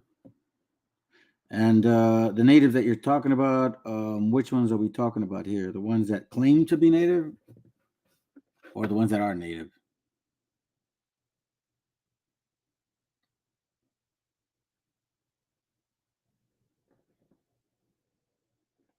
Might put so you can read. Yeah, I don't know. Well, I mean, I don't see the point of you asking whether we're not. I mean, me at least particularly, I don't think anybody on this channel is looking for these so-called quote unquote American natives to recognize us as their own tribe. Who's looking for that? I mean, for God's sakes, we're not even recognized in our own continent. We're being told we're illegal aliens in our own continent. Ain't that a bitch? Anyways, let's continue. This is just a fool. America, but so far from the Most High, which spiritually is called Sodom and Egypt, where also our Lord was crucified. Now we know that spear, right, came to this land, the land that is basically has a foundation of the name, the Messiah, Meshiacha. And they came as a spear, this great eagle with two great horns. Watch this. Let me go to Psalms real quick. Yeah, I can't be long on this one. I gotta take care of some stuff tomorrow morning. Psalm 79, verse 2. Watch what it says. The dead bodies of thy servants have they given to be meat unto the fowls of heaven, and the flesh of thy saints unto the beast of the earth. We see this again. You see, prophetically, it was going to happen. Watch this real quick. I'm gonna give you guys a Spanish video. We're gonna follow through. With the impact to my... Give me a second. Let's follow along, fam, and let it play. It's kind of a little bit long, but I'm gonna make sure that we listen to it. All right? It's important. It's important, fam. Let's go. Business and income. My retirement gets pushed by... Only about 6 months. Yeah, hold up. Let me see. Can you explain the Hittites and the Amorites? Were they black people? Well, I mean, that's gonna take me off the topic, man. I don't do my camera died. Hold up. Take me off the topic because I don't go just wing it, man. Like I actually have a session going on. Hold back on that question. I'll try to answer it once I'm done. Try to remind me, okay? Hold up a second. Let me fix this real quick. All right, here we go.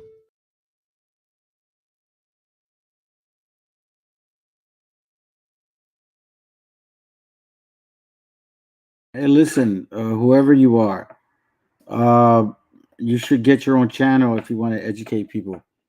It seems like you're okay with wanting the white government and black government to recognize you as a native. And then you said, first of all, Mayans and Aztecs had their own gods. See, that's all eugenics, white, stupid, Woodrow Wilson history. So if I were you, I would re-educate yourself because you don't know shit. What you just said is so stupid. Like literally, they didn't pray to. You don't even know how to spell Abraham.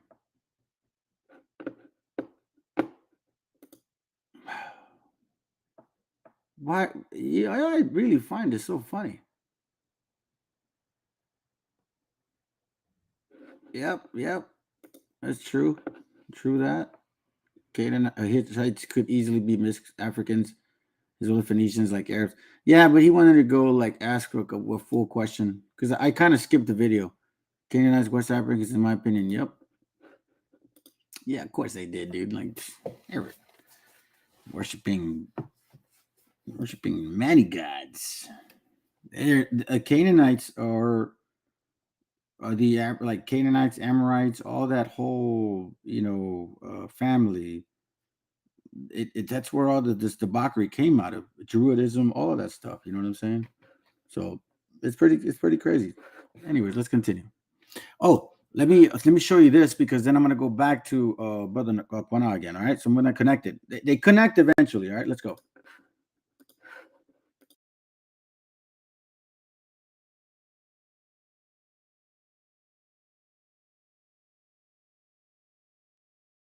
This is a Spanish channel, Spanish translation.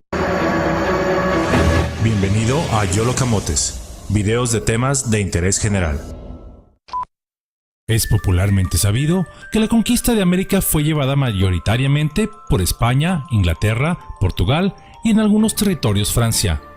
Todos imaginamos a los conquistadores como hombres de tez blanca, rubios y ojos de colores, con una frondosa barba, cara a cara frente a Moctezuma, o combatiendo a los distintos pueblos indígenas. Pero la colonización europea de América no fue del todo así. Esta también tuvo protagonistas de otras latitudes, en especial africanos. These are the what does it call them? The caciques of Esmeralda, right? So Wabos love to use this picture and say, "Yeah, look, oh my God, these guys are African descent." They call themselves caciques to avoid to gain benefit, and they mix with our sisters. It's something that the African Western tribe likes to do. Canaan likes to do this, loves to do this. All right, let's go. Que junto con los europeos lucharon codo a codo con los mismos. Tenemos la creencia que los africanos traídos a América fue solamente en condiciones de esclavitud o servidumbre, pero that was the history that we were taught, that they only came as slaves. That's it. That there was always a white man that was in power. That's all we ever knew in school, in college, everything. Never, ever told us anything different. Just like us. Okay? So this is what the story they gave us. Let's go. Pero no es así. Algunos de ellos destacaron lo suficiente como para mejorar en la escala social e incluso haber dejado sus nombres en la posteridad. Hoy deseo hablarte un poco de esta herencia africana en México. Es por eso que Yolo Camotes les trae el día de hoy los conquistadores africanos de América. En general, la presencia de personas de descendencia africana en América obedeció a la necesidad de mano de obra ante la dramática caída demográfica en las Antillas, derivada de las acciones bélicas y la altísima mortalidad que produjo la difusión de enfermedades como el sarampión o la viruela entre las poblaciones indígenas locales. And we know that that's also biblical, family, because technically it didn't happen to anybody else but us, okay? So it says here, Deuteronomy 28, verse 26, 22. And the Lord shall smite thee with consumption and with the fever and with an inflammation and with an extreme burning. You see that right there looks like a progressive illness, right? Smallpox, chickenpox, with all those pox, that is exactly what happens. You get consumed, you get a fever, you get inflammation, meaning those blisters, right? And an extreme burning because they itch so much. It's like literally no joke. Well, it says it again in Leviticus 26. I was actually looking for another one. Where are you at? There it goes. Verse 27. And the Lord shall smite thee with the botch of Egypt and with the emerods, like hemorrhoids. The feeling, imagine having all those smallpox all up in your butt crack, man. Damn. You can't war. You can't defend yourself. You can't defend your family, bro. You're weak. You're consumed. You got high fever. And with the scab and with the itch whereof thou cannot be healed. right? And then it says until you're consumed, right? Where it says,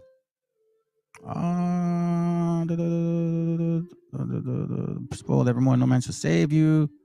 There's one more, fam. Here it goes right here. Verse 35. The Lord shall smite thee in the knees and in the legs with a sore botch that cannot be healed, from the sole of thy foot unto the top of thy head. And we see the pictures here. Look, all over. These guys, our brothers, man, they couldn't get up. Look, boom. Smallpox all over their hands, on their feet, from head to toe. From head to toe. Okay? This is not a joke. This really, really is biblical. You guys need to start waking the hell up. All right? Let's hurry up, man. The gathering is now. Now is the gathering. Not later, not when you feel like it, not when you pay your bills. Don't be like Juana con su frijol en la boca. No, man. Y'all got to start working to get this damn kingdom back, man. Because I'm sick and tired of seeing our people being thrown to the pits, even to this very day.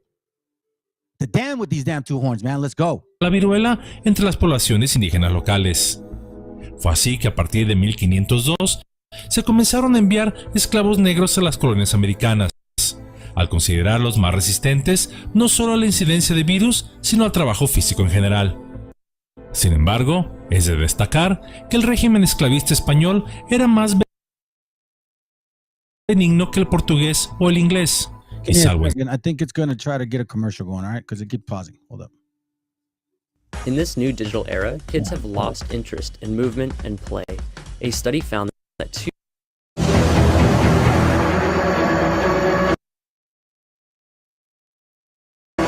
Bienvenido a Yolo Camotes, videos de temas de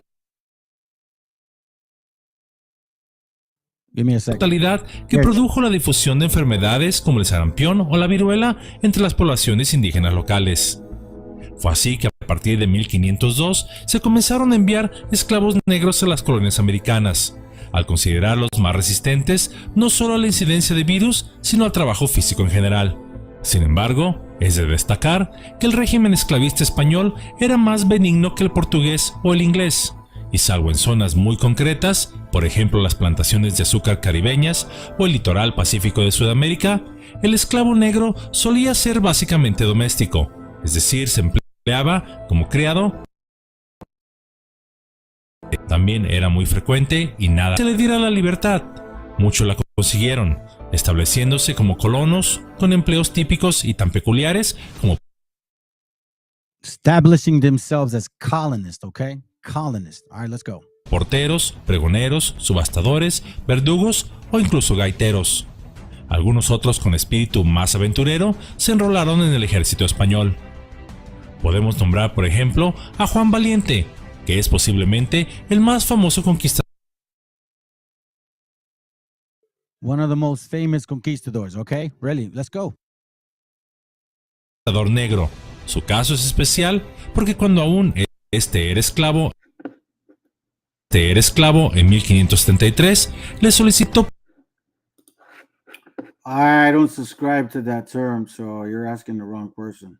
Even though you're asking nicely, I don't subscribe to Chicano. I wasn't born here. So, well, I mean, because look, these games with me, man. All right. You want to know the term, you know the damn term. So explain to us the damn term. Don't ask me what you assume you know. We're grown men here. Don't be a child with me. Where did the term come from? Please break it down. I appreciate the I guess the decency in saying please, but come on, man. You're a grown man. If you're a man, you shouldn't be telling me that shit. Say what you got to say. Explain that this is what Chicanos mean. And whatever it is that we're off. Don't ask me just to do like a gotcha answer question type, man. I don't play those games.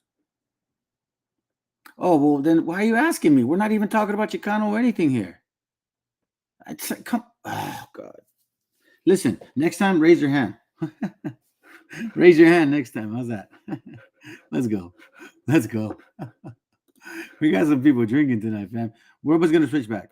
Permiso a su amo, Alonso Valiente, que era un hacendado de Puebla, en México, para marchar 4 años en busca de fortuna con la promesa de su palabra de honor de volver y pagar su libertad con las ganancias que lograra. El español accedió y Juan se alistó junto con otros 200 africanos, la mayoría esclavos, en la expedición que el otrora lugarteniente de Hernán Cortés, Pedro de Alvarado, preparaba para ir a Perú. Pero una vez llegado a su destino, resultó que no hubo oportunidad de hacer fortuna, puesto que Francisco Pizarro se le había adelantado la expedición. En 1519 se sumó a la expedición de Cortés a México, donde arribó junto a a México Tenochtitlan, y luchó contra los aztecas. En una carta dirigida al rey, Juan Garrido presumía de haber sido el introductor del cultivo de trigo en el continente americano. Posteriormente, lucharía al lado del conquistador Antonio de Carvajal en lo que hoy es Michoacán y Juan Garrido was a black conquistador, okay? So basically, that's what I'm trying to show y'all right now. What all this means. Why am I even bringing this up? I always ask you guys that question, man. Somehow I feel like I might be losing y'all at times. So let's get to the point here. All right. So now, It's all why good. did I Hold name on, this let me class see. Habakkuk? Hold on, we're gonna move back now. No, I don't even trip, Vicky, VTC, bro. Like, I'm used to it, man. It's good. We welcome it. Look, it's like this. I'm not sure if people do this without knowing. I think because we're dealing with scripture. Keep in mind that a lot of these people that come here, they're not scriptural. Their mind does not, like what I was talking about earlier. They don't have like the scriptures like tattooed in their brain, so to speak. So like the Matrix, the agent will jump into each individual, just like the spirits will jump into people, and they'll come in and come bug out with weird stuff. You know what I'm saying? Like just out of nowhere. So no, man, we appreciate it. Bring it, bro, because the more brothers or sisters that watch and see the way either it's handled or the questions that are brought about as the session or lesson is going through, if you're a man of the book, you should be spiritual, so you should be noticing that this is not a coincidence. All of this is for a purpose. At this point of our lives, nothing's a coincidence. Everything is purposeful. All of this is for a reason. That person had to be here to say that. Because again, like I'm telling you, man, when you're in this frequency of the Most High, it's unbelievable how you see things coming before they show up. So let's continue. Hold on. Let me see if it's here that I'm going to skip. Hold on, let's see. It's right there. Oh, here I'm showing some of the pictures, right? Okay. Let me go back because then he's going to go into, the brother's going to go into his book. So now let's go back and see what he has to share. And then we can connect it back. Let's go. Yeah. Okay, so here we go. All right. Okay, so now I'm going to read. This is from Hebrewisms of West Africa, and we're going to go to page 65. Right, and the title of the paragraph is called Sudanese Jews. I don't know if you can see that. See that? Let me see. Nah, don't trip, bro. You're good. And by the way, write these books down, family. They're hard to find. You could use archive.org. You can go in different sections. Learn how to be a search engine. A lot of times, if you look for a book, put a plus sign next to a search. Or let's say you put the book, and if you have an idea of the name of the writer, put a plus sign. A lot of times that will help you. Sometimes what I do is I'll actually take a snapshot of a paragraph and I'll type a good portion of the sentence of that paragraph, and it'll link me to a book. It may not be the exact book, but some other writer referenced that particular book, and then it may bring you back to the book you were looking for initially. So it's just a matter of you learning how to search. You know what I'm saying? So just be mindful. All right. So again, the brother's going to go into Hebrewism, and it's very important to understand what he's talking about, because BHIs love to use this concept. They love to use books, 1 or 2 pages, and then they plagiarize a bunch of shit, and then they paint the picture for everyone else when the book itself is literally saying it's not what he's talking about. You know what I'm saying? It's literally saying, like, for example, Nate the Snake brings up that map about people in Africa being of the Israel scattered, but yet that book is called The Lost Tribe is a Myth, which is debunking what he's saying that map is actually doing. And they do this often. Wabos do this. BHI does this all the freaking time. Yeah. That's true. You're gonna feel the pressure when everything's revealed to us, and you're gonna. That's for sure, bro. I'm not lying on that, man. I truly believe it because of the way that things are being manifested, even with people that I talk to, man. It's crazy. Let's continue, man. Let's continue because it's getting late. Let's go. Yeah, I can see it. Yes, Sudanese Jews, and you see Hebrewisms of West Africa, page 65. This is the PDF for the book. And it says, I'm going to a little paragraph if you don't mind. Well, it's like the whole page, but I'll read it fast. And it says, but let us return to Dupuis's narrative, where we read, quote, the Jews of Sudan are, according to my informers, divided into many large and small tribes, with whose names they are unacquainted. Their mode of life in some countries is pastoral, but the towns are filled with traders and artificers of that faith, right? So like I said, there's no denial that there's Hebrews in Africa, but it's like, but we have to really be careful of who the Hebrews are.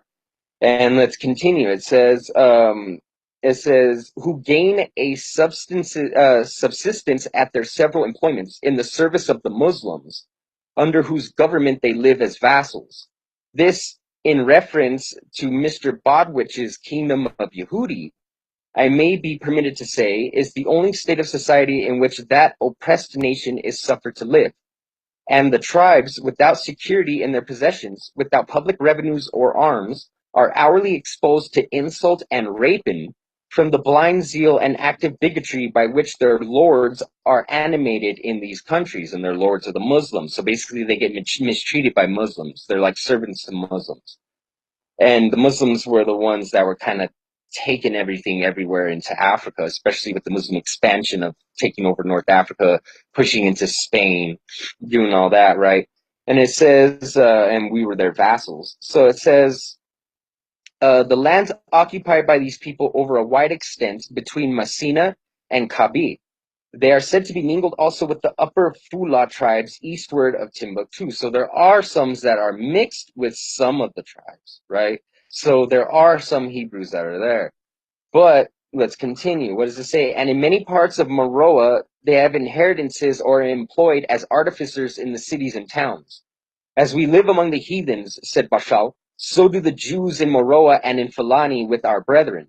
But they are not esteemed like us, for they are a people hardened in their sins and obstinate in infidelity. The anger of God is upon them, and therefore they are given to the rule of the Muslims until they shall become incorporated with the faithful. The tribes are not black. See, that's where it starts to get interesting. The tribes are not black, but of a color resembling the Arabs of the north. But what is more material, these Sudanic Jews are reported to have been the original inhabitants thereabout after the Arabs were acquainted with Central Africa. So, see, whence came these Jews and what influence did they exert, if any, upon the Ashanti in bygone days? So it's showing that there's a difference between the Ashanti and the Jews that were in Sudan, and they're like, how did they get influenced by these people, right? And then we see, as in the people that were in Africa and seeing all this stuff, they said that the Jews were not black, but that they resembled the color of the Arabs of the north, which today we see them, people in Egypt, obviously we always tell them, oh, those are Arabs, those aren't real Egyptians. It's because the real Egyptians were black, right? Now, another little thing, because we brought up the whole, Ashanti thing, there's another excerpt from this book. And let me see if I can find it. Let's see. See, I have some on the ones of the islanders and stuff like that. And it talks about that. See, See, and then it talks about goes about apology. This book's actually really good, man. If you check it out, it has a lot of interesting stuff. Right here. So see, it says, as noted, so this is chapter 2, the introduction for chapter 2. It says Jamaica and Obeah, right? Jamaica and Obeah. And it says, as noted in the introduction, Jamaica Obeah is directly traceable to the Ashanti. And the word itself is presumably derived from Obayifo, a witch. Captain Rattray tells us the word for witchcraft in Ashanti is Bai, and for witch Obayifo and Bonsum, which are feminine and masculine respectively. The Bonsum appear to be much less common than the female Obayifo. J.G. Kristaller would seem to indicate the possible derivation of the word Abiyafo from Abiyen, which it itself is compounded of Ob and Ayin, a wizard, so that its strict meaning would come from Abi wizard. However, Captain Rattray, whose authority is paramount in these matters, insists that while the Ayin is also used, this word is really Fanti and not Ashanti, but as the Ashanti and Fanti are kindred people with a common origin, the ultimate root of both Bai and Ayin may be the same. In any case, the terms Obeah, and Abia, it's all spelled different ways, same shit. There is no agreement to the spelling. It's usually regarded to an adjective, while Obi or Abi is a noun. The description of Obi, transmitted some 150 years ago by agents of Jamaica to the lords of the Committee of the Privy Council in England, and by them sojourned their report on the slave trade, would trace the etymology of the word Obi to the Egyptian Ob, a serpent, thus making the practice ultimately a form of Egyptian ophulatry. However, Okay, so it's funny. First of all, infinite. Mexicans can't unite. Michoacanos don't like Zacatecas. Poblanos don't like DF. I can tell you black. You want to know why? Because they don't use the F anymore. And neither poblanos. Matter of fact, that's not even like that's the last people that people even consider not getting along.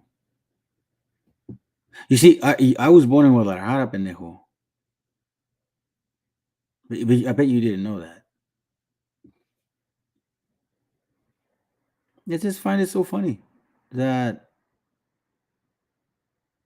I mean it's look, it's 12:14 in the morning. I'm in California. And I would assume that whoever's out there watching is because they're either meditating on things, something's going on, and they need to hear the word, right? Or whatever. But you random people, are you guys high? Are you drinking? Do you not work? I don't have a job. Yes, it's un prieto from scratch. It's un mayats. Oh, by the way, I call them mayates not because they're black. By the way, mayates doesn't mean black. You see, in Guadalajara, I used to catch mayates all the time, right? And they're like insects, they're green. So I didn't know this, but I would always just wonder, like, these insects would always have like this little pink thing coming out of their butt. And it would, like, for whatever reason, I just didn't think much of it. Anyways, I find out that the mayates love to penetrate on other males. But they're still, they still they still multiply with other females. So that's where the term mayate comes from. It's like male that like penetrating other males, but act like they're not gay. Yeah, that's funny. Anyways, enjoy that definition. All right, let's continue.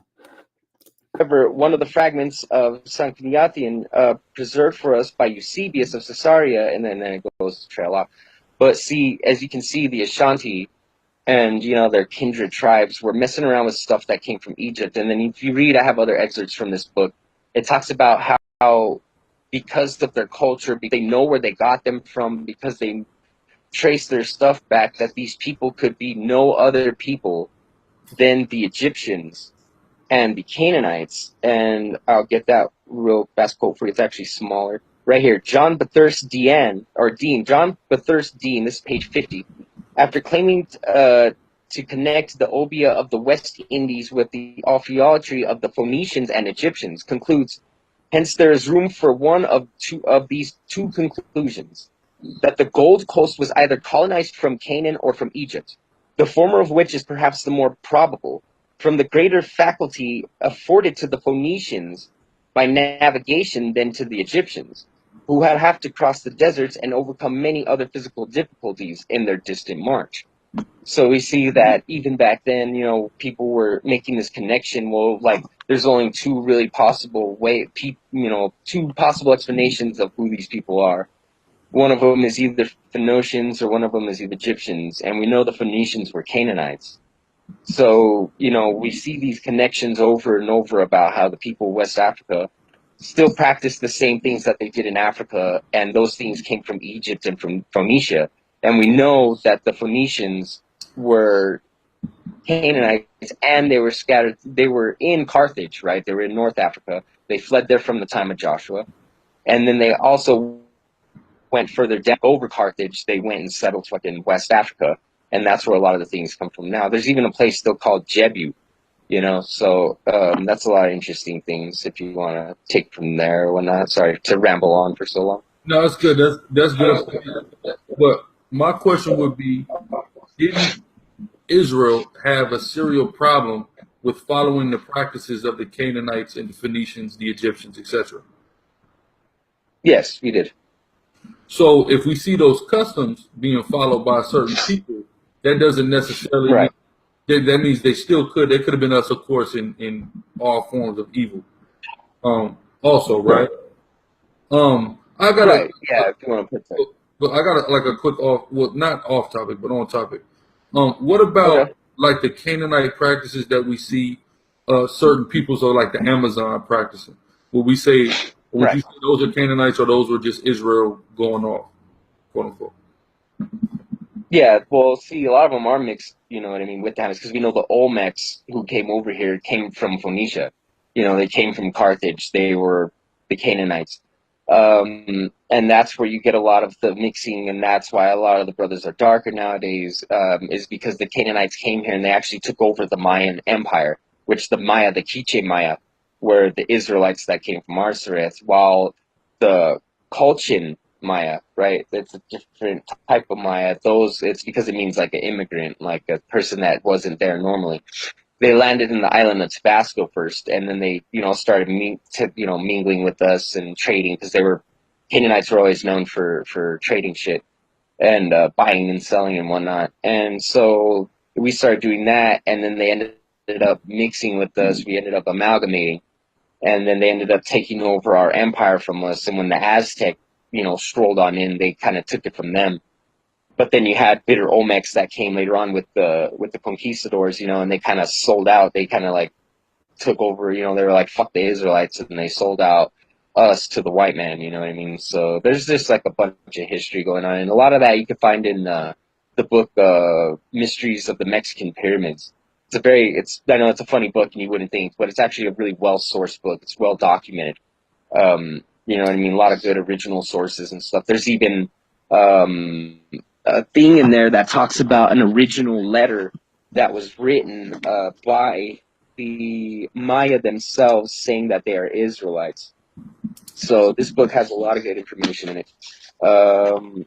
Right here, it's on page 79. In a manuscript written in Quiche in 1554 by several Maya Indians, its Spanish translator, Padre Dionisio Jose Conay, had this to say, quote, "It is supposed in the manuscript that the three great Quiche nations mentioned in particular are descendants of the 10 tribes of the kingdom of Israel, whom Salmanazar reduced to perpetual captivity, and who, finding themselves in the confines of Assyria, decided to emigrate. The actual text ran, quote, these then were the three nations of Quiche, and they came from where the sun rises, descendants of Israel, of the same language and of the same customs." So, you know, it's got a lot of cool stuff like that in it. And it actually talks a lot about how the Olmec came later. You know, the Mayan were actually the first ones here, and then the Olmec came after. And in fact, Olmec is actually technically our people mixed with their people. You know what I mean? Like that's technically what the Olmec were. But, you know, so we picked up a lot of their customs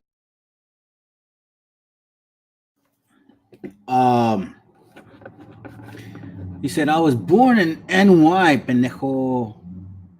You say you're so spiritual. Yeah, you're a racist. Okay. That's a great point. What does the word spiritual mean in the Bible? What does the word spiritual mean in the Bible?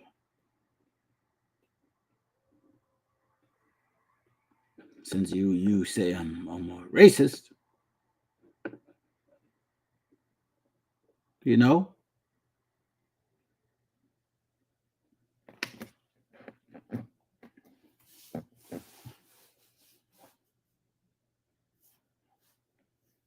You see, the thing is, a lot of people don't know what spiritual means.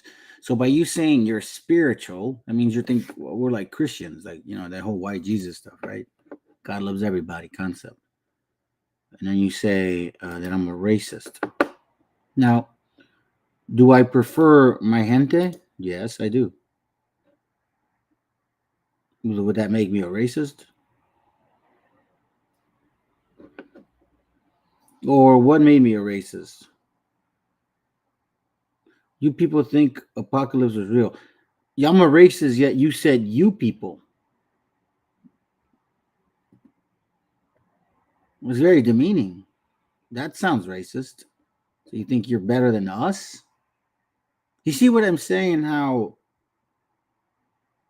Yeah, you're definitely intoxicated. I just kind of wanted to mess around with the brain cells a little bit.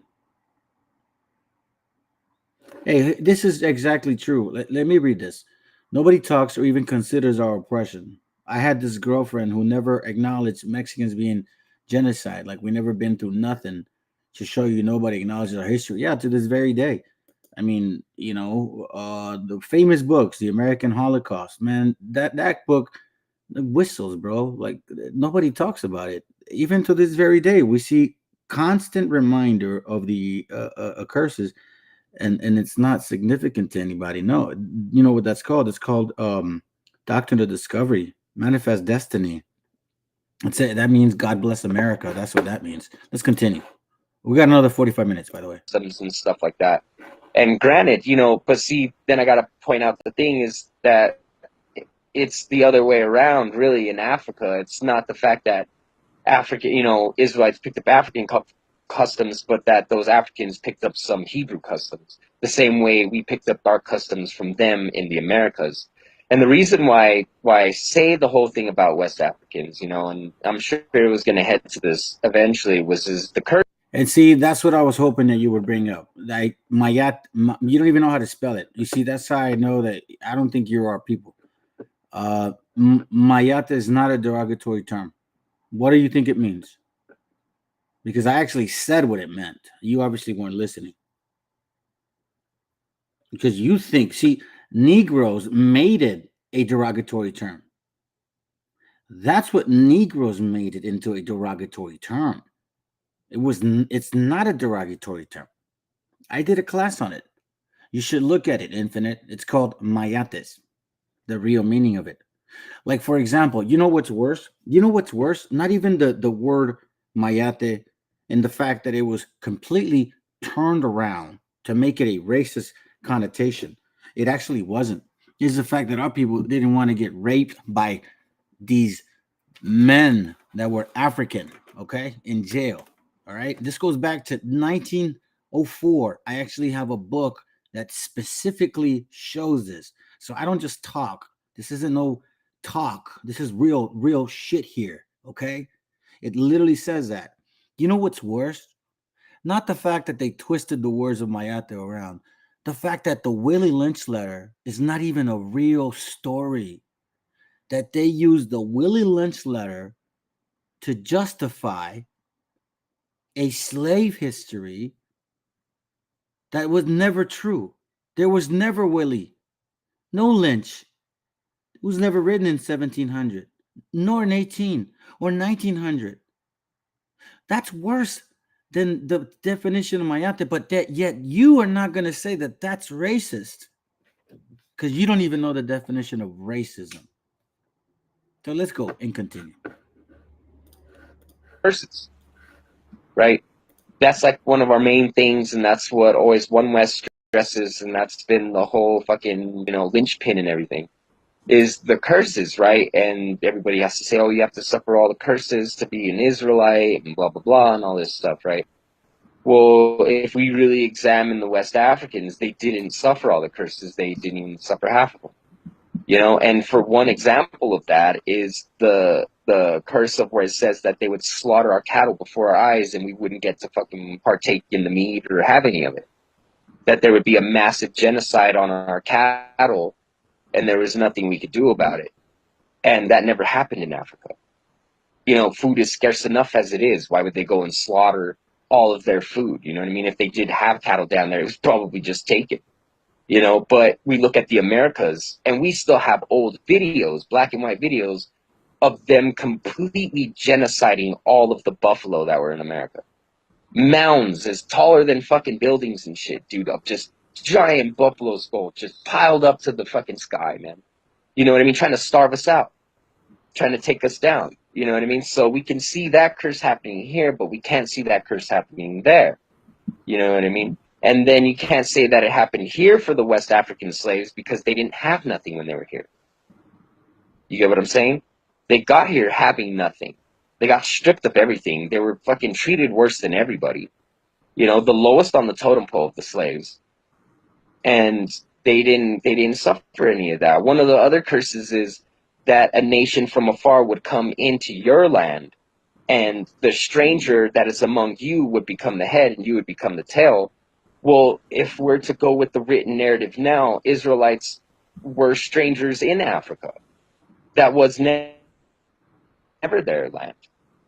So how can a stranger be over there? And what about the original people? But we can see in America how we had this land here. The stranger came here and overtook us, and now these dudes are the head, and now we're the tail. They lend to us, but we don't lend to them.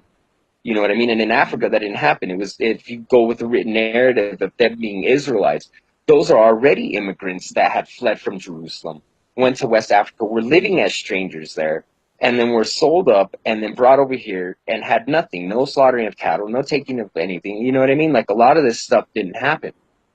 There's no records of it. One of the other little curses that people forget, or I guess one of the prophecies, and it obviously had to happen, was in Psalms. Psalms 138, I think it is, right? That's the song about... Hey, this could be solved very easily. Infinite. If you're not a Mayate, then you shouldn't be offended. Regardless of what you think it means, or what you assume I think it means, or what you assume, or how you assume you think I use it to make it seem what you think it means. You see what I'm saying? So if you're not a Mayate, then you shouldn't be offended. Get over it. Move on. But if you keep bringing it up, then you are. And now you're just showing your true colors. Okay. So again, if you're not, then why are you still on that? You talk about someone else being on my so-called dick. You're on theirs. Why are you defending them? Chivato, bro, you tripping. Anyways, all right. So we have a pretty good understanding so far what the brother's saying right here, right? I think he's got a couple more books to show. Let's go right here. All right, let's continue. With America.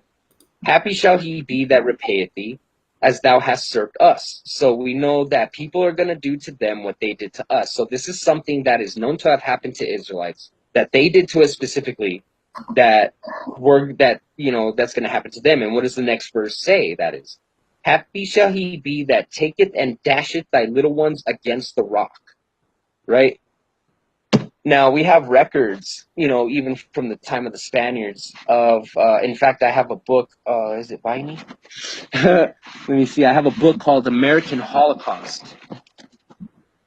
American Holocaust, right? From Oxford University, right? Oxford University Press. And this book is actually really good information about what happened in the Americas, man. They played a shuffleboard game with us. They genocided us. Even though we still have a decent amount of number of people here, it's nothing compared to what they. It was 95% genocide from tip to tip. You know what I mean? From how we used to say it in our land, from Dan to Beersheba, right? Yeah, So so let's see. Oh, right here. Okay, so this is like in the book, and it has portraits that they had of the atrocities that the conquistadors made against us, right? Now, this is in the book American Holocaust from Oxford, and it is on page. You know what's so funny? Now I know you're a Canaanite. You may actually be using a translator right now, but I know you're a Canaanite. Because only a Canaanite would actually say what you just said. Tengo una verga de moreno, pero soy más mexicano que tú, güey. You're a homosexual, bro. So the term, I was right. The terminology was right on to call you a fucking mayate. Because that's in that exact. Hey, look, oh man, thank you, brother. We're on the same page and shit. That's exactly it, bro. So he just literally did a whole gay shit. Now look at it. What guy comes over here and then says, I mean, we're talking some scriptural stuff. He says, I thought you're spiritual. So now he says, in the same breath, talking about his penis to another man. And then you wonder why I called you mayate? You can't make this stuff up, family. Can't make this stuff up. Like, you can't make this stuff up. You know what I mean? That's the spirit of discerning without even knowing it. Let's move on. Page 147, 148.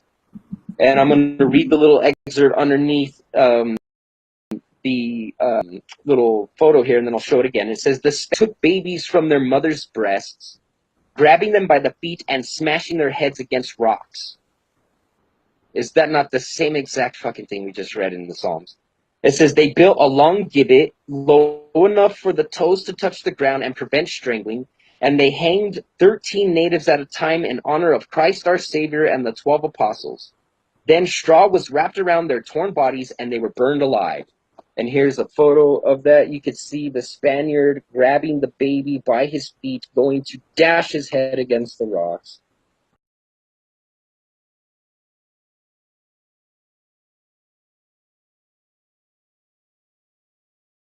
Well, now let's move on to this other one.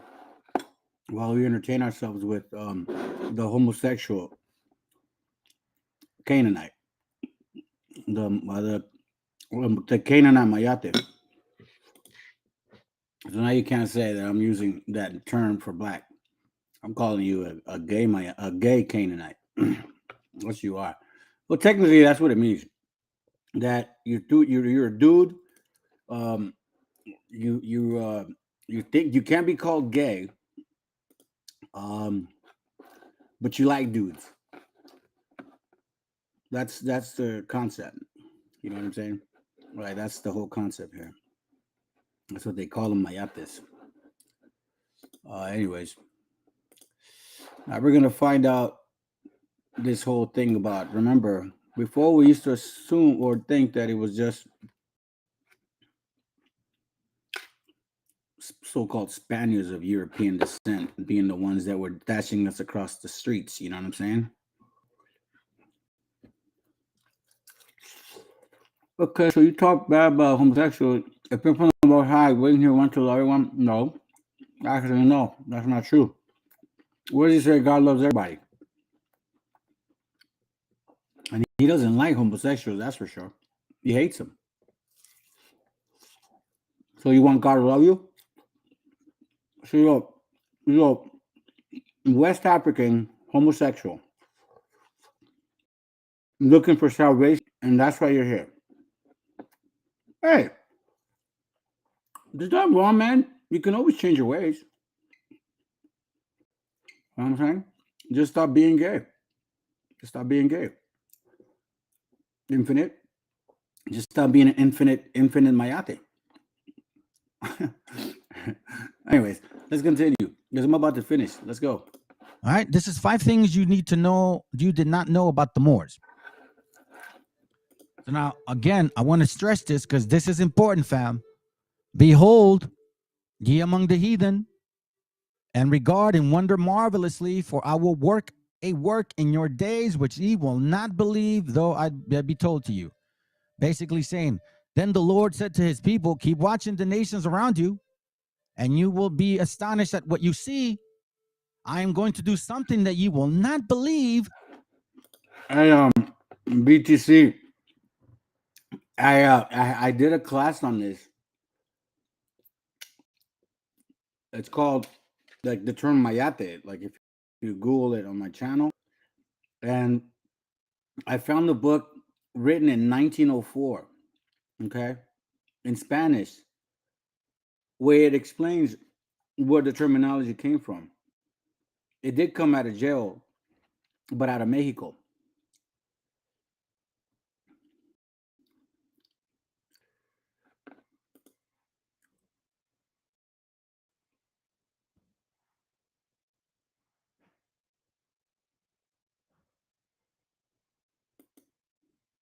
Anyway, let's continue. When you hear about it, like, what? What do you mean? Watch this, fam. So, number 1, the Spanish occupation by the Moors began in 711 AD when an African army under the leader Tariq Ibn Zaid crossed the Straits of Gibraltar, which is only about 2 hours. See? Not from afar. That's your neighbor. And invaded the Iberian Peninsula, Andulas, Spain, under the Visigoths. That's one. But here's the important one. Let me see if I can make it bigger. Number 2, a European scholar sympathetic to the Spaniard remembered the conquest in his way. It says, the reign of the Moors, or their horses, the reins of their horses were as fire, their faces as black as pitch, their eyes shone like burning candles. Now, watch this.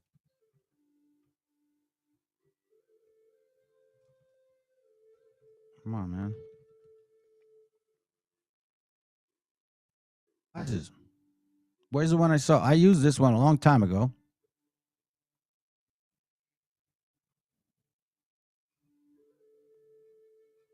There was one where it's like really, really, really, really, really dark.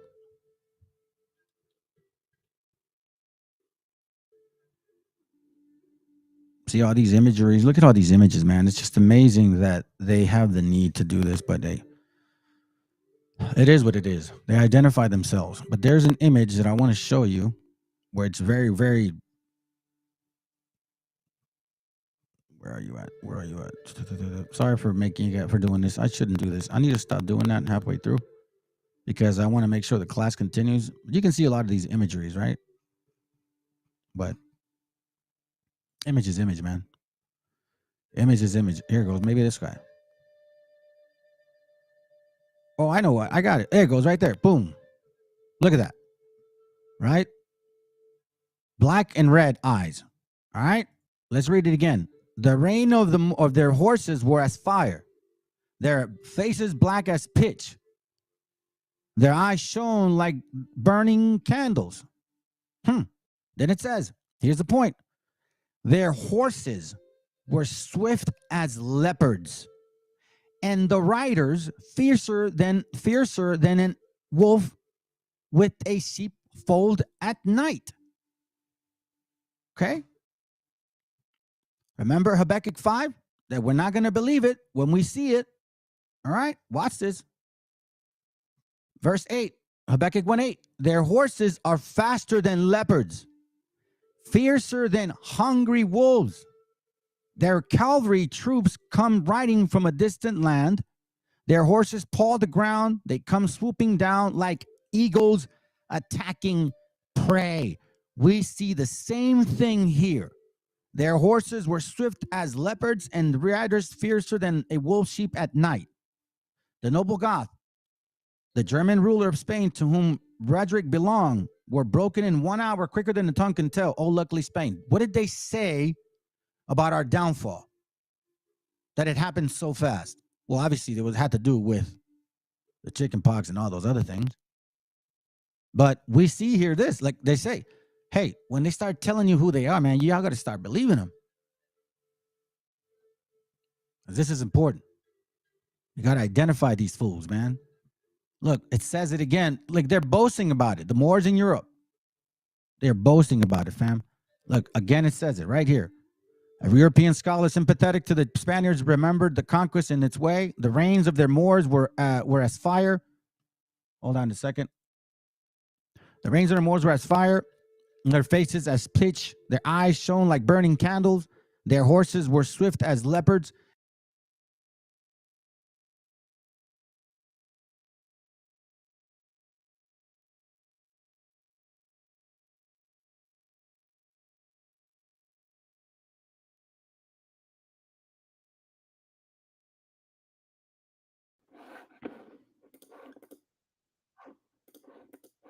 Hey, fam. Yeah, he's not the only one that comes here. They talk a lot of shit, and then when I put the link to debate, they don't show up. So if you want to debate Infinite, we can do it.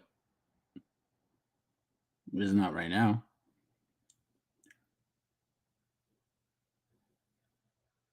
Shit, I'll be your Huckleberry, man. I'm waiting for somebody to slice and dice. I'm waiting for somebody to slice and dice. We could take it anywhere you want. We can go directly to Deuteronomy 28. Matter of fact, I don't even have to leave Deuteronomy 28, and I'll embarrass your dumbass. Or Leviticus 26. Or we can just go historical books. And I'll show you how there's nothing in Africa that actually is written about black people being Israel. Because you're here talking all this crap, saying, so you're a Mexican Israelite. I don't see you going to are you going to some so-called Black Hebrew channel and telling them they're not Israelites? Or so you're Black Negro Israelites? Are you going over there doing those terminologies? If you're not black, supposedly, if you're from Mexico.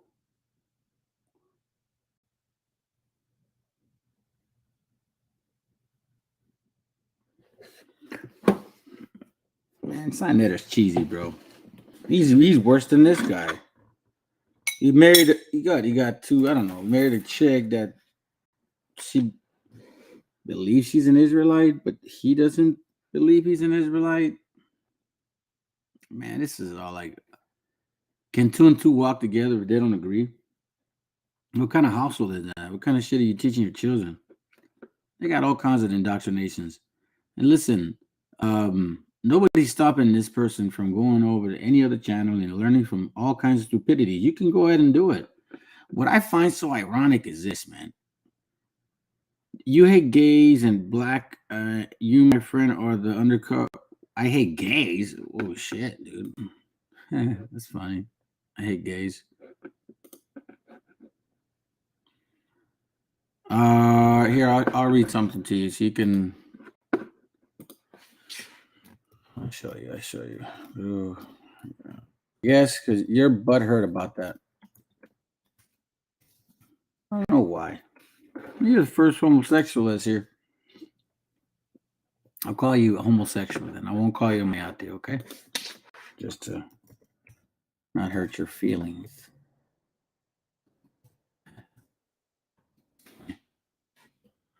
So if you say you care to know, here, I'll show you this real quick.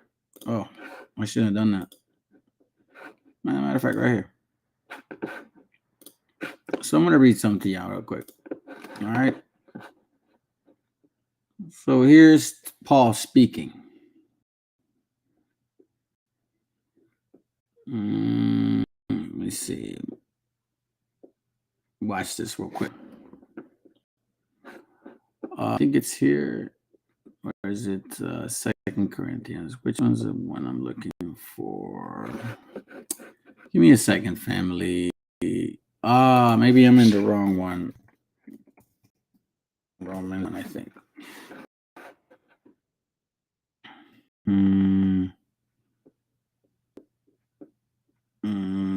Here it goes right here. All right. So you tell me if you think I hate gays. All right. This is God talking here. It says here, Romans 1:21, because that when they knew God, they glorified him not as God. Neither were thankful, but became vain in their imaginations, and their foolish hearts were darkened. Professing themselves to be wise, they became fools, and changed the glory of the uncorruptible God into an image made like to corruptible man, and to birds, to four-footed beasts, and creeping things. Wherefore God also gave them up to uncleanness through the lust of their own hearts, to dishonor their own bodies between themselves, who changed the truth of God into a lie, and worshipped and served the creature more than the Creator, who is blessed forever. Amen. For this cause God gave them up unto vile affections. Vile. Do you understand the term of vile? That's like shit, okay? For even their women did change the natural use into that which is against nature. It's against the laws of the universe, so against nature, against the laws of God. And likewise also the men, infinite, leaving the natural use of women, burn in their lust. And we know lust is a sin. And if you're sin, you're dead. And if you're dead, then God hates you. Burned in their lust one towards another. Men with men, working that which is unseemly, and receiving in themselves that recompense of the error which was meet. Do you understand what that means? That means it was righteous. And then this whole thing about that I hate black man, I'm going to tell you something.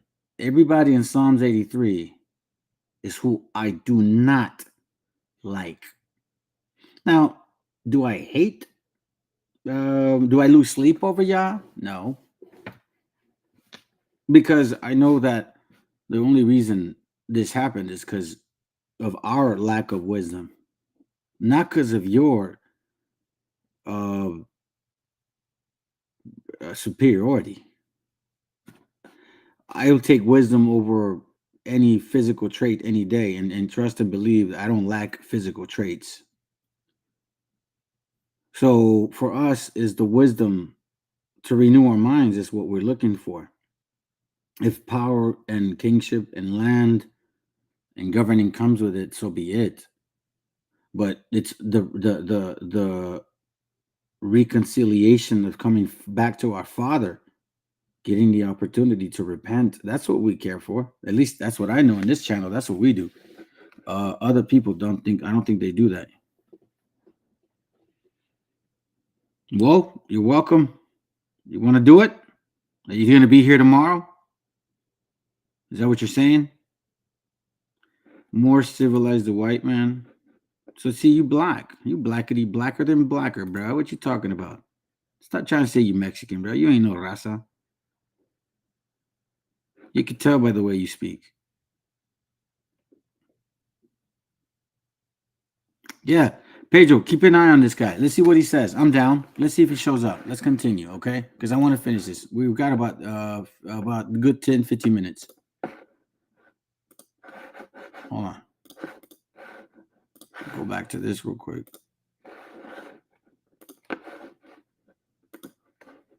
Here it goes, right there. Let's go.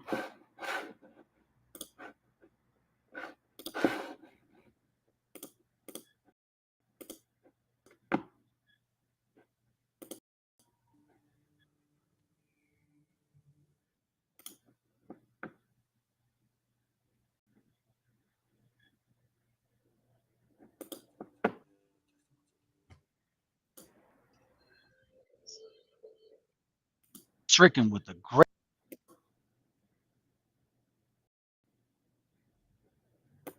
household of the simple, how they came, what.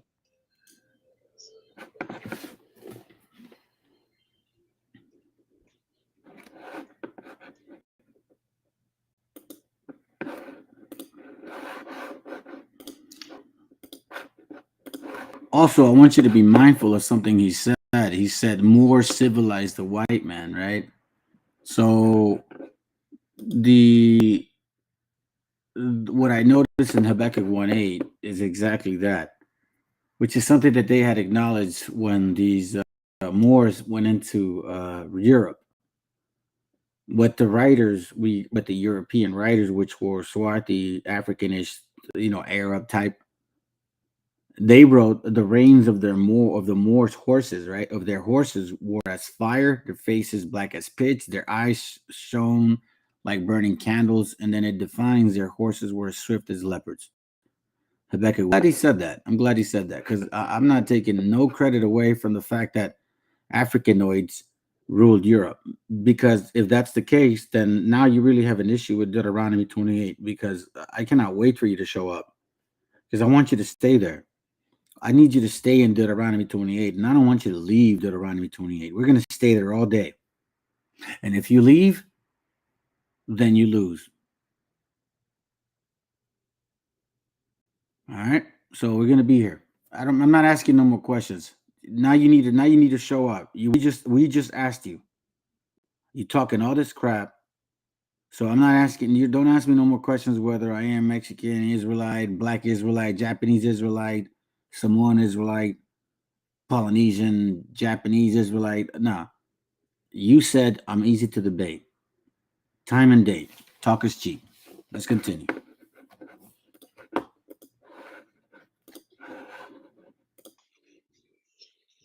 Hold on a second, fam. There it goes, right. All right. All right, cool. So I got a headset here now. So hopefully if it starts losing audio, man, let me know. Okay. So I'll do my best to not lose audio this time. So anyhow, we were going into the actual point about who these nations were, who these nations are, what they've done, how they came, what they did, and what they came with, right? So watch this. It's gonna probably hurt you there, Jay, but oh well. The Columbian Exchange. Watch what it says here real quick. This is on page. Let me see if I can download it real quickly, or rather quickly. Okay, I'm gonna download this one, and I'm gonna download this one as well. All right, here we go. Right here. Okay, here we go. This is from page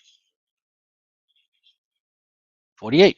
All right, it says, with the men of Narvaez had come a black man suffering from smallpox, and he infected the household of the Sempoalas, where he was quartered, and it spread from one Indian to another. And they, being so numerous and eating and sleeping, right? Watch this. Eating and sleeping, eating and sleeping together, pestilence seized them. Hold on, is that it? Oh no, my bad. I picked the same one. Hello, get out of my face. Hold on, get out of my face. That's not it.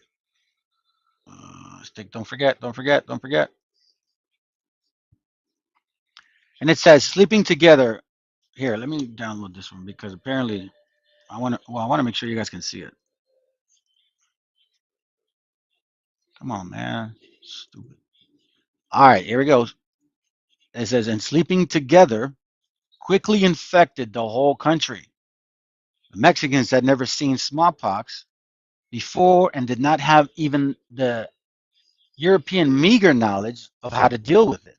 The old soldier chronicler, Bernal Diaz del Castillo, called a negro a very black dose for Mexico, for it was because of him that the whole country was stricken with a great many deaths. Yeah, man, please give me a ring, bro. So as you can see, several diseases were at work. Okay, so it wasn't, again, we are trying to determine getting the understanding of these two horns. Who are these two horns? So I'm going to show you this real quick. The last link, and then we'll finish it off. There's another point. See, Black History study tours. When they tell you who they are, start believing them. Here they go. Oh, it was the same website. Here goes again. The rings and the Moors were as fire. Their faces black as pitch. Their eyes shone like burning candles. Their horses were stripped as leopards, and the riders fiercer than a wolf and a sheepfold at night. Man, that's Habakkuk 8. Habakkuk 1:8. If it isn't so, then I don't know what is. Again, 1,300 years it was coined. Prior to that, it was prophesied. And look at this, family. You see, they're always good at showing us. The eagle. Hello? The eagle. See, The eagle. see, for example, right here, right? Look at this right here. For example, right here. Look at this eagle. Black eagle. Look at this eagle. You see these two heads? Two horns. The eagle that flieth. Two nations from afar, from the end of the earth. Look at this. What? How much more do we need to see? Now, this is just me. I'm not saying I don't want to relate that to the scriptures, but I find it ironic that the eagle on the eagle with the talon or the snake. So we know that the serpent had some relationship to the Messiah, and we know the eagle now who they are. Now, You know, do you know what's more vile? You infinite.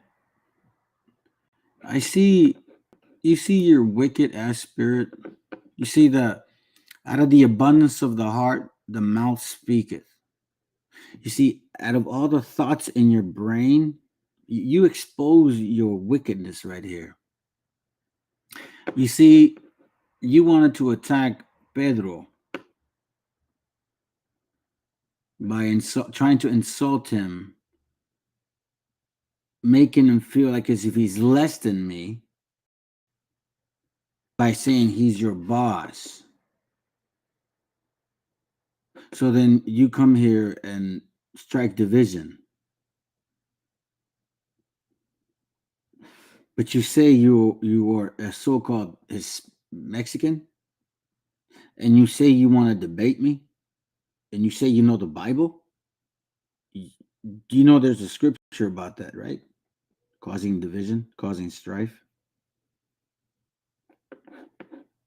You see, that's why we have to be very mindful and pay real close attention to the things that people say and the things that people post, because your wicked ass spirit literally dwells in you. See, you have no idea that demons have tattooed your ass inside out, so they live among you. Again, time and date, time and date, time and date. Which is even worse. You're a minion for oh god, even worse. Oh yeah. Oh yeah, and by the way, they do tax you for arms, okay? In case you want to join IUIC. If you don't give them money and you have a purple shirt, they'll take it away. Anyways, let's continue because we're almost done. the eagle flies to our land and attacks the serpent. I don't know, but I find it very interesting because we see here two nations, two horns, two societies, two democratic beliefs, two ways of being, two personalities, two of them working together. Both of them. One is the brain, one's the muscle. One brings a disease, one doesn't. One likes to rape them, one doesn't. Look at this.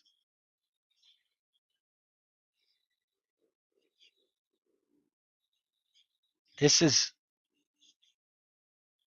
remember, and they tell you who they are.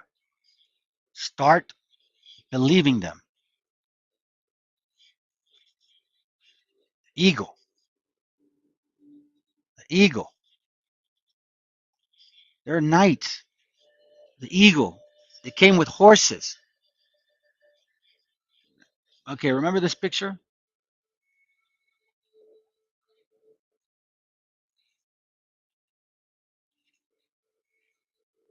Let me see. Watch this. Look how they came in with their horses. Their face is black as pitch. They'll fly as the eagle. Their horses also are swifter than the leopards, and are more fierce than the evening wolves. And their horsemen shall spread themselves, and their horsemen shall come from afar. They shall fly as the eagle that hasteth to eat. And I don't know why it would be so complicated to assume otherwise. Why? You see them with their coat of arms. You see them with Roman pictures, them calling themselves Romans. So who are you then, man? My question is this one right here. Straight up. You know, I am just kind of at odd, especially when I saw the actual scripture and it came to my face and it hit me so hard. Because look, there's a lot of material, and I'm not going to read this real quick because I'm just going to show you a lot of material that tells us that this is actually did happen. You know, it's not. You can say, oh well, Vanders or what's his name, the golden age of the Moors. Oh, that's not true. And you also have to remember, look at this. I find it very interesting. So, which kind of Jews were these? It says here, watch this. This is on the Wave of Conquest, the story of Moors in Spain, the Wave of Conquest. This is page 24. Watch what it says here, okay? When at length they surrendered, Cordoba was left in. I'm sorry. Let me go here. The governor and garrison took refuge in a convent where for 3 months they were closely beleaguered. When at length they surrendered, Cordova was left in the keeping of the Jews, who had proved themselves staunch allies of the Muslims in the campaign, and who ever afterwards enjoyed great considerations at the hands of the conquerors. You see this? The Moors admitted them to their intimacy, and until very late times never persecuted them as the Gothic priests had done. You see, whenever the arm of the Saracens penetrated, there we shall also find the Jews in close pursuit. I've been saying this, that King James is of the bloodline of the Saracens. So as you can see, connections with the Moors, the Saracens, the crest. So for these BHIs to say that King James is a Hebrew, man, they're bugs. How can I say it in a nice way?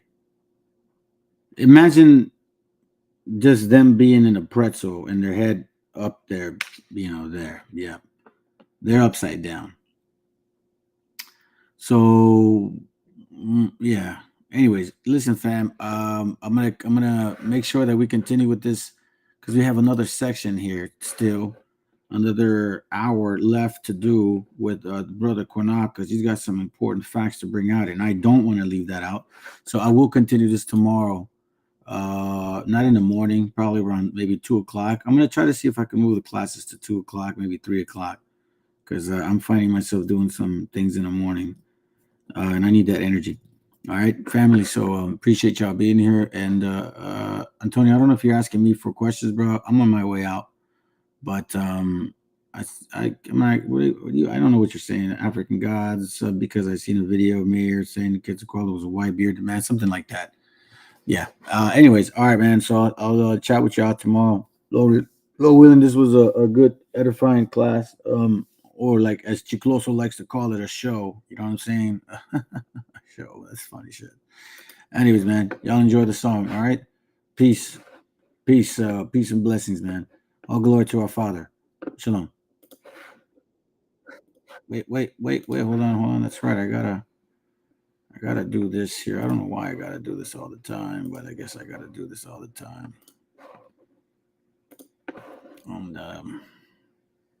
Let's go.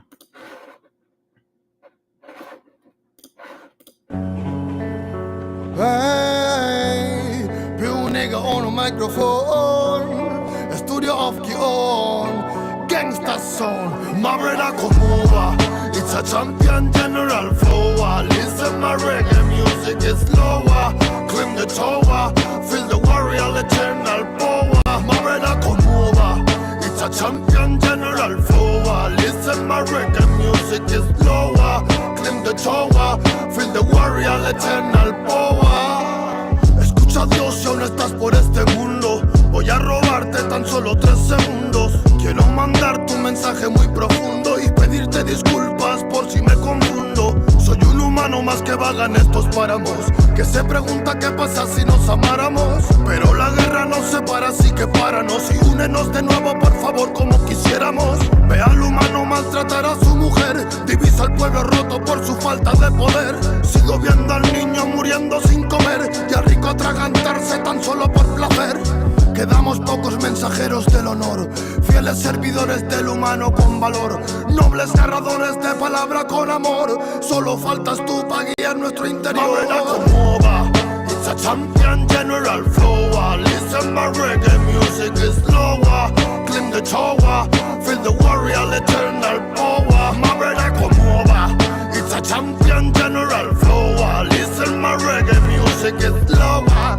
Climb the tower, feel the warrior eternal power. Sé que no es fácil nadar en estas aguas, ni mantener el rumbo en este sin razón. Sé que me quemo si camino en la fragua. Este es mi deber cuando recibí mi don. Podría hablar sobre coches y dinero, pero no quiero, por eso soy la voz del guero. Prefiero mantener mi arte mensajero, luchar junto al humilde para destruir el clero. Unos tienen tanto y otros quieren tan poco. Esta melodía me está volviendo loco. Pido a Kion que limpie lo que toco. Él destruye el muro en el que normalmente choco. La tierra muere y morirá callada. Creaste un suelo de arena malgastada. Nos diste ciencia y eso no te avala. Ella da respuestas, tú no dices nada. Sé que mi fe no va mal, pero aquí debajo todo sigue igual. Luchamos por vivir algo que es normal. Por eso lo divino jamás será mortal. Oh, my nigga, feel the rasta, you nigga, no my nigga. Hey, escuela, haciendo fresco lo que siento desde el alma. Nego, lo siento. Lo sé, señor, quizás hable sin sentido, pero al malvado hay que darle su merecido. Mira al diablo en que me ha convertido, pidiéndole consejos a un desconocido. My brother come over, it's a champion general flow. Listen, my reggae music is lower. Clean the tower, feel the warrior eternal power. My brother come over, it's a champion general flow. Listen, my reggae music is lower. Clean the tower, feel the warrior eternal power. Represent, I know where you see the from president. Oh, gangsta shit, gangsta style, gangsta pure nigga, Kion in Selassie. I represent, soul, yes. My brother come over, it's a champion general flow. Listen, my reggae music is lower. Climb the tower, feel the warrior eternal power. My brother come over, it's a champion general flow. Listen, my reggae music is lower.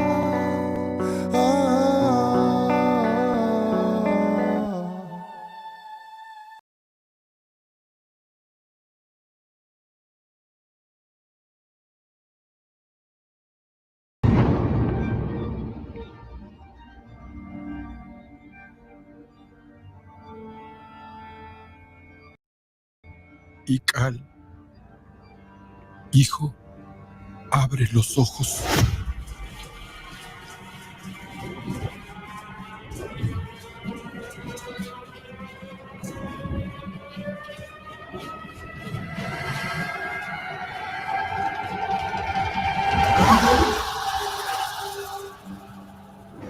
Tu cuerpo se queda con nosotros.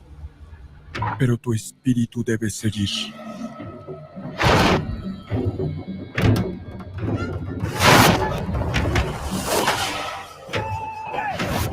Busca la luz. Aléjate de las sombras. Deja que nuestro dolor sea tu fuerza. Desde aquí iluminamos tu camino.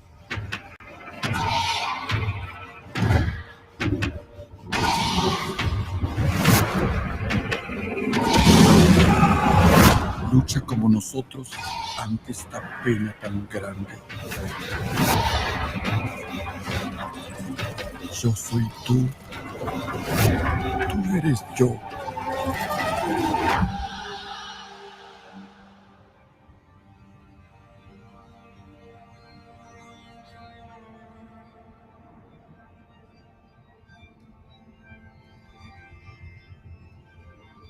La muerte que hoy nos separa, mañana volverá a unirnos. Eres libre, hijo.